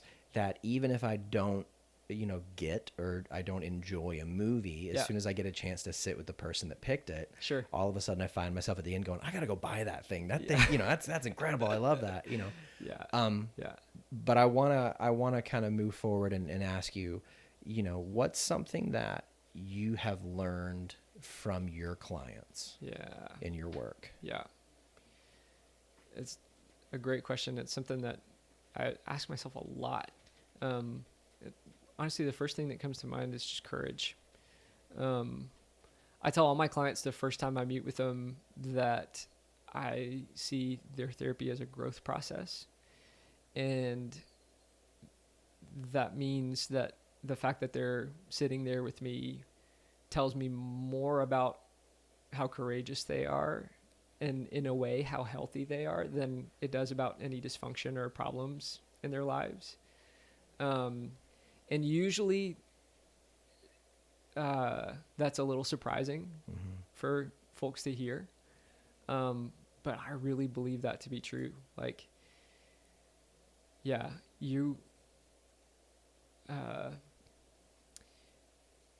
growth follows humility and requires courage. But courage feels like vulnerability, as Bray Bray says. Oh, Bray Bray, that's Brene Brown. And I usually call her Breen. Breen? Yeah. That's great. Yeah. I think the joke came from, looking at the cover of a book or something one time, and piece of paper was laying across the top, and the accent mark was gone. Yep. And I was like, oh, it's Breen. Yeah. I call her Bray Bray. So, yeah, it turns out both of us, if we ever meet her, have you met her? No. Me neither. If we ever meet her, both of us are going to have to lead with an apology for using a term of endearment that she has not sanctioned and authorized us to use. Yeah, I'm going to think, though, that it will be endearing and that she'll want to be on the show if that happens. That's just awesome. That's great. And, yeah. Which, by the way, the way that I got into that Russell Brand podcast, the first episode I found, she was on it. Yeah. Oh, great. And it rocked me all day yesterday. Yeah. Highly recommend. Yeah. Awesome. Yeah, I'll check it out. I remember seeing that. Yeah, so Bray Bray, and I call her that because even though I've never met her, I so deeply connect with her work that I feel like we're tight like that. Though it's not true. And again, I will have to lead with an apology and a plea for forgiveness when I meet her one day. Yeah, so courage, that jumps out to me. I see new forms of courage all the time in my work with clients. And a lot of that is because I've done some of my own work in therapy, and I know what it felt like being on the couch. And it didn't feel like courage, to be sure, but uncovering and showing up and being willing to name it requires tremendous humility and courage. Yeah. I think being on the couch, it felt like desperation to me. Yeah. But I think even in that, Yeah. that means that the pain of staying the same Yeah. had become more than the pain of changing. Yeah. And so you chose to take a step, which is courageous. Yeah. Yeah. That's right. That's right. But being so close to the picture, you can't see it that way. Yeah. Yeah. And that's part of what I love so much about our job, is that we get to bring a new name to that. That's right. And we get to call it courage. That's right. And we get to highlight for them Yeah. what that is. Yeah. So let's say that somebody's been listening to our conversation and they think, man, I just feel like I could really connect with him and I would love to see him as a client. What's the best way for them to get a hold of you? Yeah. Best way is to call me. And my number is 615-988-5148. You can also check out my website at durhamcounselingservices.com. But call me and we'll start a conversation. Cool. Well, Jonathan, thank you so much for coming today. And, I think probably more than any of the previous 30 conversations I had, just for having so much courage and sharing your story and how you got to where you are. I know that, that's going to be a really powerful example to people about what having the courage to ask for help and to receive that help can do for a person. And I think not only that, but how it can transform someone to where they can offer what they've received to other people. Yeah. So thanks so much. Absolutely. Thanks for having me.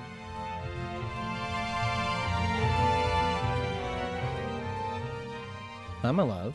Hey. Broadcasting week 2 from the Trees house. Yep.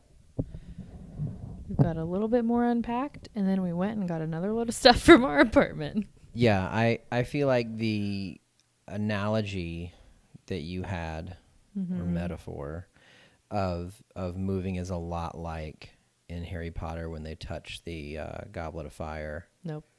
No. The chalice of water. No, Helga Hufflepuff's. It's the cup of earth. It's the cup. It's the, oh, goodness. It's the Horcrux that is in the vault. It's the cup. It's Diadem. Helga Hufflepuff. No, that's the crown. Oh, my gosh. Anyways. And when they touch it, it burns hot and it also multiplies. And that is what it feels like moving. It feels like everything we touch, like as soon as we touch something, 5 other things pop into existence. It's true. That we have to move or You know clean. what's funny is I watched that documentary on Netflix called Minimalism, and I thought it was a giant joke. And then after moving, I'm like, I could fully get behind that. Yeah. I feel like we're not necessarily like big stuff people, Right. but it's Yeah. even so, like Although that. the stacks that we are sitting amongst in our living room right now would disagree with us. Yeah, that's true. So you got a chance to listen to the conversation with Jonathan. I sure did. Yeah, tell me your thoughts. Oh man, it was so good. I really did. I mean, is there ever a time where I say that one wasn't good? Probably not. Yes, but I don't keep that into the show. I don't ever, you guys, I never say that. I really don't. I know I say so good every time. I think this one, there were several points throughout him talking that I really did just want to be in person with him and be like, thank you so much. And also, you're not alone. Like, I have been through similar things. And so it was interesting in a good way to hear him express so openly, you know, what those times in his life were like and like truly what was going on in his head. Like he talked about his experience of anxiety and that keeping him from classes, and that just was so relatable. And I think especially for stuff like that, people think they have to have like this big reason or like a big, you know, something else going on that's not just inside of them, but that can be reason enough. And anyways, yeah, I really loved it. I think particularly like one of the quotes that I remembered from it was when he said, he was talking about growing up, and like, I think you might have asked if he had had anxiety like his whole life. And he said anxiety had always been a part of me, or no, it had always been he said anxiety has always been a part of my story, but it just felt like me. Like he was saying it was a part of him so much that he thought that was just him. And I think he thought it was normal. Yeah. Well, that he thought that was just his state of being. Actually, I think he corrected me because I think I said that during the episode. He said, I didn't think it was normal. I just thought it was. Yes. Yeah, he did. He did say that. And like, I think that is, I don't know the word for it, but like that is so descriptive of how so many people, I think, live day to day who experience mental health, anything, like who experience, you know, anxiety and depression. And I think that's such a, I mean, I almost think that's a powerful thing to say, because it sounds like he had a moment, and I hope this is correct. And it might not be, this is purely just what I heard, but it sounds like he reached a point where he realized, oh, that's not just me.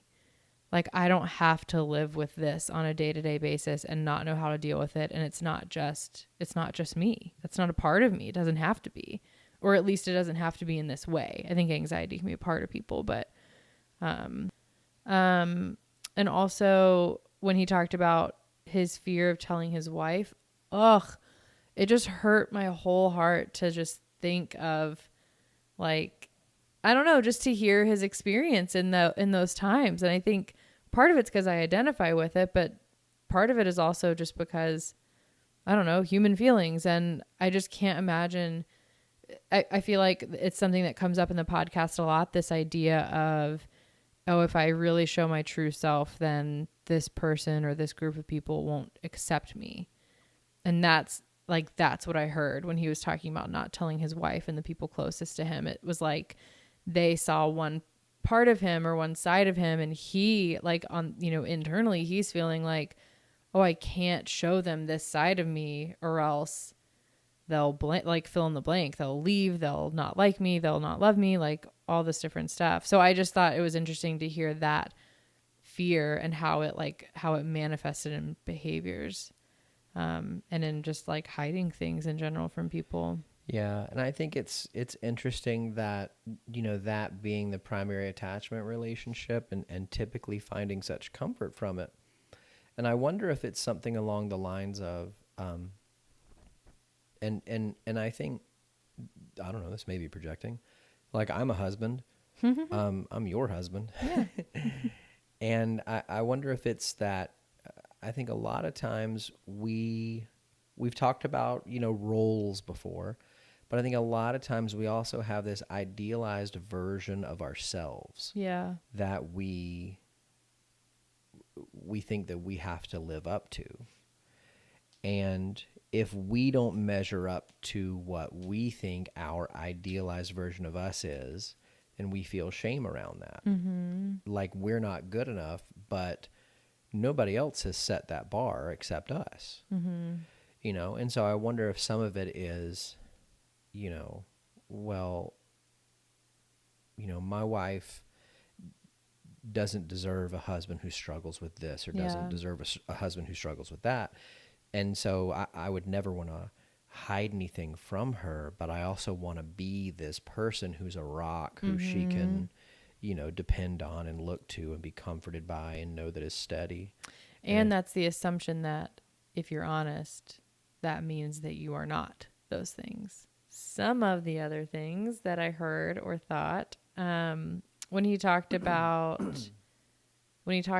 the shame, like, the shame and fear that kept him from going to his classes, like that he was afraid of his teachers' faces when he walked in, knowing that he hadn't been in class. That hit me like a ton of bricks because I, you know, I had a semester where I did not do great in college, and I feel like his story brought me back to a lot. Like I just had other stuff going on, and it was not like me to not do very well, and not going to class was a giant part of it. And there reached a point where it wasn't not, hold on. This is going to be hard to like say in a grammatically correct way. It was not that I didn't want to go to class anymore. It became the shame that I had not been to class. That's what kept me from going to class, if that makes sense. So even when the shame was progressive. Yeah. So even when it wasn't situational, or even when I didn't have a good reason, or even when it wasn't even just me not wanting to go, I would want to go, but I had so much shame around how much I had missed that I didn't go. And I actually had a teacher, it was terrifying and so embarrassing and shameful, but I had been keeping up with the reading and assignments, the reading, and she had an assignment that we could email in or do online, and I did it, and she responded, and I don't remember the like actual words that she used, but the summary of her email was, "I'm not sure why you're sending this assignment in as if you think you're going to pass, because you're not, because you haven't been in class at all." And holy cow, that hurt. And it really was I felt so embarrassed and ashamed, but it also made me show up to class the next week and go up and talk to her at the end. And I ended up talking to her about some of the stuff that was going on, and she let me write a paper to pass the class. Not with a high grade, with like a C or D, but whatever was passing, I passed. Based on Jonathan's story, he said something about seeing the face of his professors, something similar to what you said. And I'm wondering if, we've talked about shame being progressive. So shame begets shame begets shame begets shame, and it has its kind of main MO is isolation. I'm wondering, is that professor's face, is that person who you are afraid of seeing, is that like a mirror? So like if you feel that shame and you don't go to class, you stay busy, you're able to kind of like keep your mind off of it. Mm-hmm. When you encounter that person and you see their face, and honestly, it may be that person's not thinking what you think they're thinking. Because I think that one of the things I've learned across my time on this earth is people think about me a lot less than I think people think about me. Mm-hmm. But it's you perceiving it. So being confronted with what you think is the face of somebody who is, looking down on you or feeling a certain way about you, is that like a mirror? Does it make you, does it force you to encounter the feelings that you're trying to not encounter? Yeah. I mean, yeah, I think absolutely it is. I think it's like it's facing it's facing what's going on inside of you. Because I think, it's everything you just said. Like, you don't have to face the consequences of it if you're not in that room, if you're not with the person who you're either lying to or neglecting or, whatever it is. So I think avoiding is the easiest way to not face it and to not address it. And seeing a person who knows, and what he was describing is that nobody else in his life knew. So to him, the idea of seeing a teacher's face, or a teacher, of whose class he'd been skipping, that literally would have been like one of the only people who knew what was going on. It would be like looking in the eyes of the only person who saw you, steal that thing, or like whatever. Like it would be like the only person, one of the only people in your life who knows what you're doing or what your anxiety is causing. That sounds less like a mirror. That sounds more like you get to keep pretending except with that one person. So you have to confront, like what you said, you have to confront what's really happening. but also, potentially outside of that one person, you get to continue playing the role with that one person. You've got to be what you really are.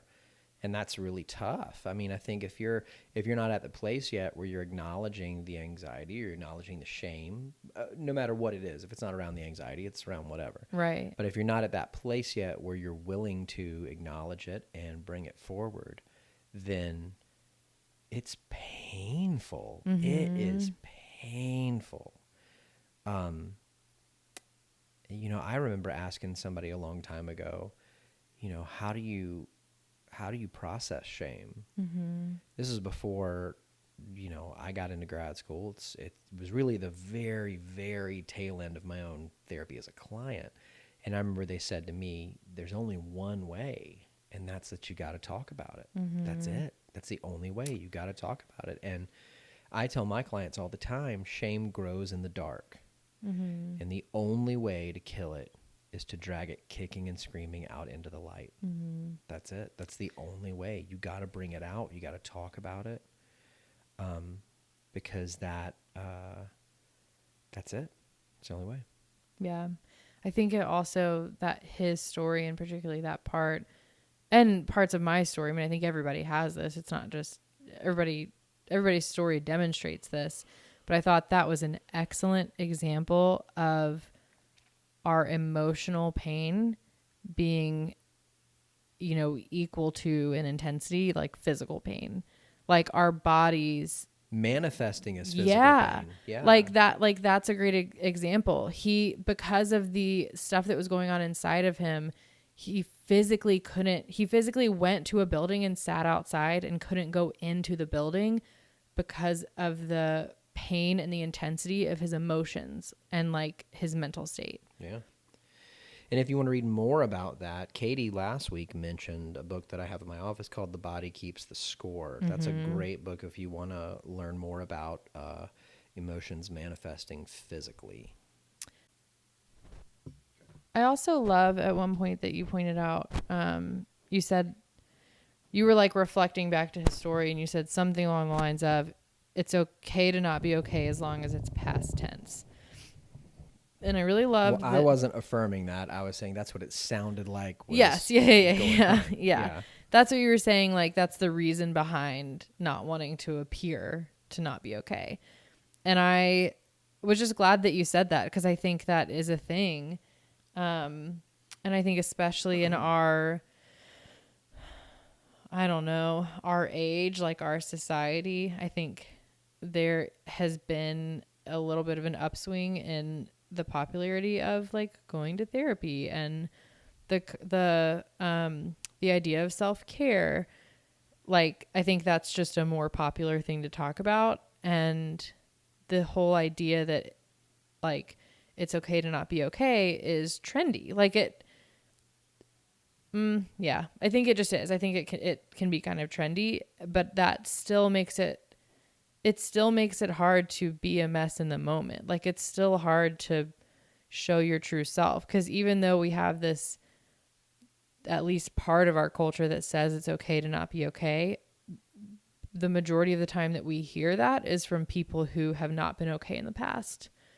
Like, they're okay now and they're saying, oh, it's okay to not be okay because I wasn't okay then, but I am now. So I think real vulnerability and real authenticity is still rare and tough to find, and it's also tough to do and be. Yeah, and I think it's okay to not be okay is a very easy thing to say. I think it's very tough to live out. I think it's okay to not be okay in the past is still, it's almost like an attempt to get there. Yeah. But not quite making it. And I think that it's the same as it's not okay to not be okay. Yeah. Because I think what it does is it avoids vulnerability. It avoids humility in the present. And I wish I had like a 3-point plan that I could put out there that would be something that society could follow and we could solve that. Yeah. I don't have that. I think it reminds me um, a lot of something that I think the first time I heard the quote was from Biggie Smalls, but I think originally the quote is from Leo Tolstoy, where he says, "Everybody thinks of changing the world, but nobody thinks of changing themselves." And I think that the only way to change that is for the 7 billion people on Earth to change themselves. Mm-hmm. It starts from the inside and then it becomes cultural. Yeah. And I think for people to be brave and model that, yeah, themselves. I think it's really difficult for people to be brave. I should say, I think it's much more difficult for people to be brave than it is for a person to be brave. And so I think it's like what we need is a personal revolution. Mm-hmm. 7 billion revolutions happening inside the hearts of all. Yeah. The last thing I can really remember is when you guys were talking about the movie, and you got into talking about having frustration at the characters for like not seeing the cycle they were in or the system they were in, and like then kind of saying how that's really common, I think, for humans. Like it's really hard to not do that to yourself, like to look back on your life and be frustrated that you didn't recognize this cycle that you were in, or you didn't recognize, fill in the blank thing that you were doing that ended up having consequences later. And I know something you and I have talked about a lot is this idea of regret, and like it's okay to look back and think, yeah, maybe I would do that differently now if I was presented with that, or certainly being sad that you might have caused somebody hurt or sadness or something like that, but at the same time not regretting, like that's not the same thing as regret, because having appreciation for like where you are in the present. That's just what it reminded me of. Yeah, I think it has a lot to do with integrating and owning your story, processing your story. One of the I think I've said this before so many times, but one of the promises from 12 steps, you've got the 12 steps, you've also got the 12 promises that should you work the program, you'll receive, and one of them is to be able to look back on the past without a feeling of shame. And currently right now, I put this out on my Instagram. I'm listening to a book by Russell Brand, who the comedian, the actor, called recovery. He's 14 and a half years sober.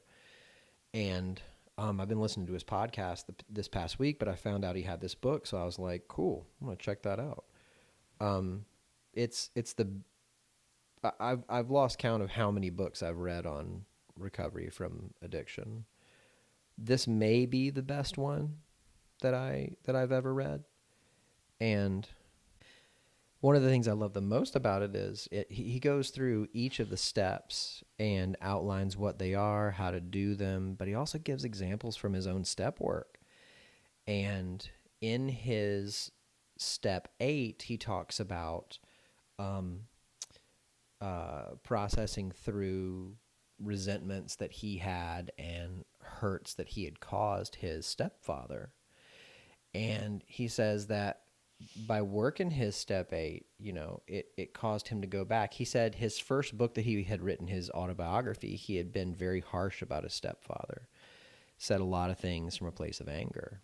And when he got around to working his step 8, he said what happened was he looked back and he was able to see that, his stepfather was doing the best he could.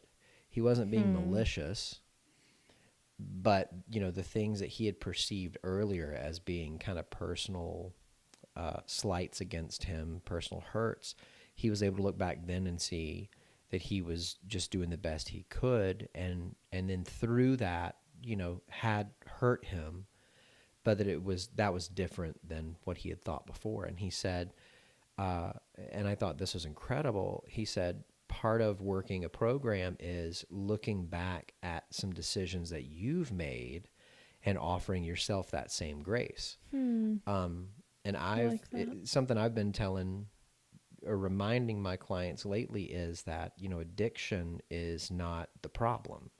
Addiction is the solution to a problem.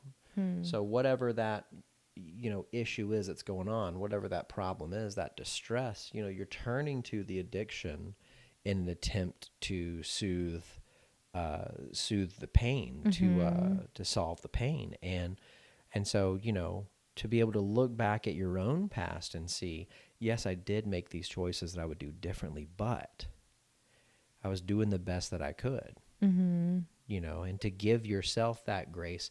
And so what Russell Brand ended up saying was part of working a step 8, which is going to lead to a step 9, which is seeking amends from the people that you write about in step 8. Yeah. Part of working a step 8 and a step 9 is not just seeking forgiveness from them, because what ends up happening is you have to forgive yourself for the things that you've done.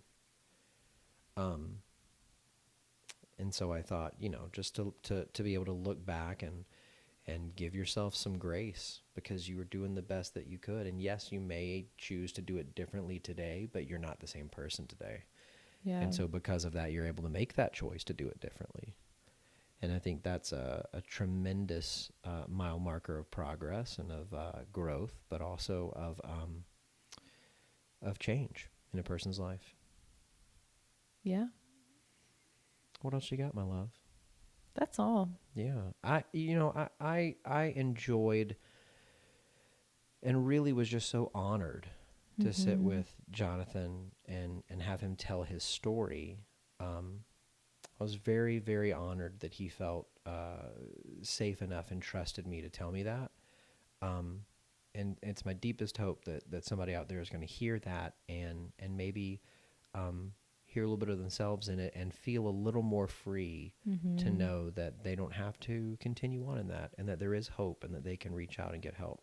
Yeah. I felt honored listening too. So, Jonathan, if you can hear this, thank you, truly. Well, we got some unpacking and putting away we're still working on, which at this point may take forever. So we're going to say that we're going to lower the curtain, raise the lights, and say that for this week, the theater is closed.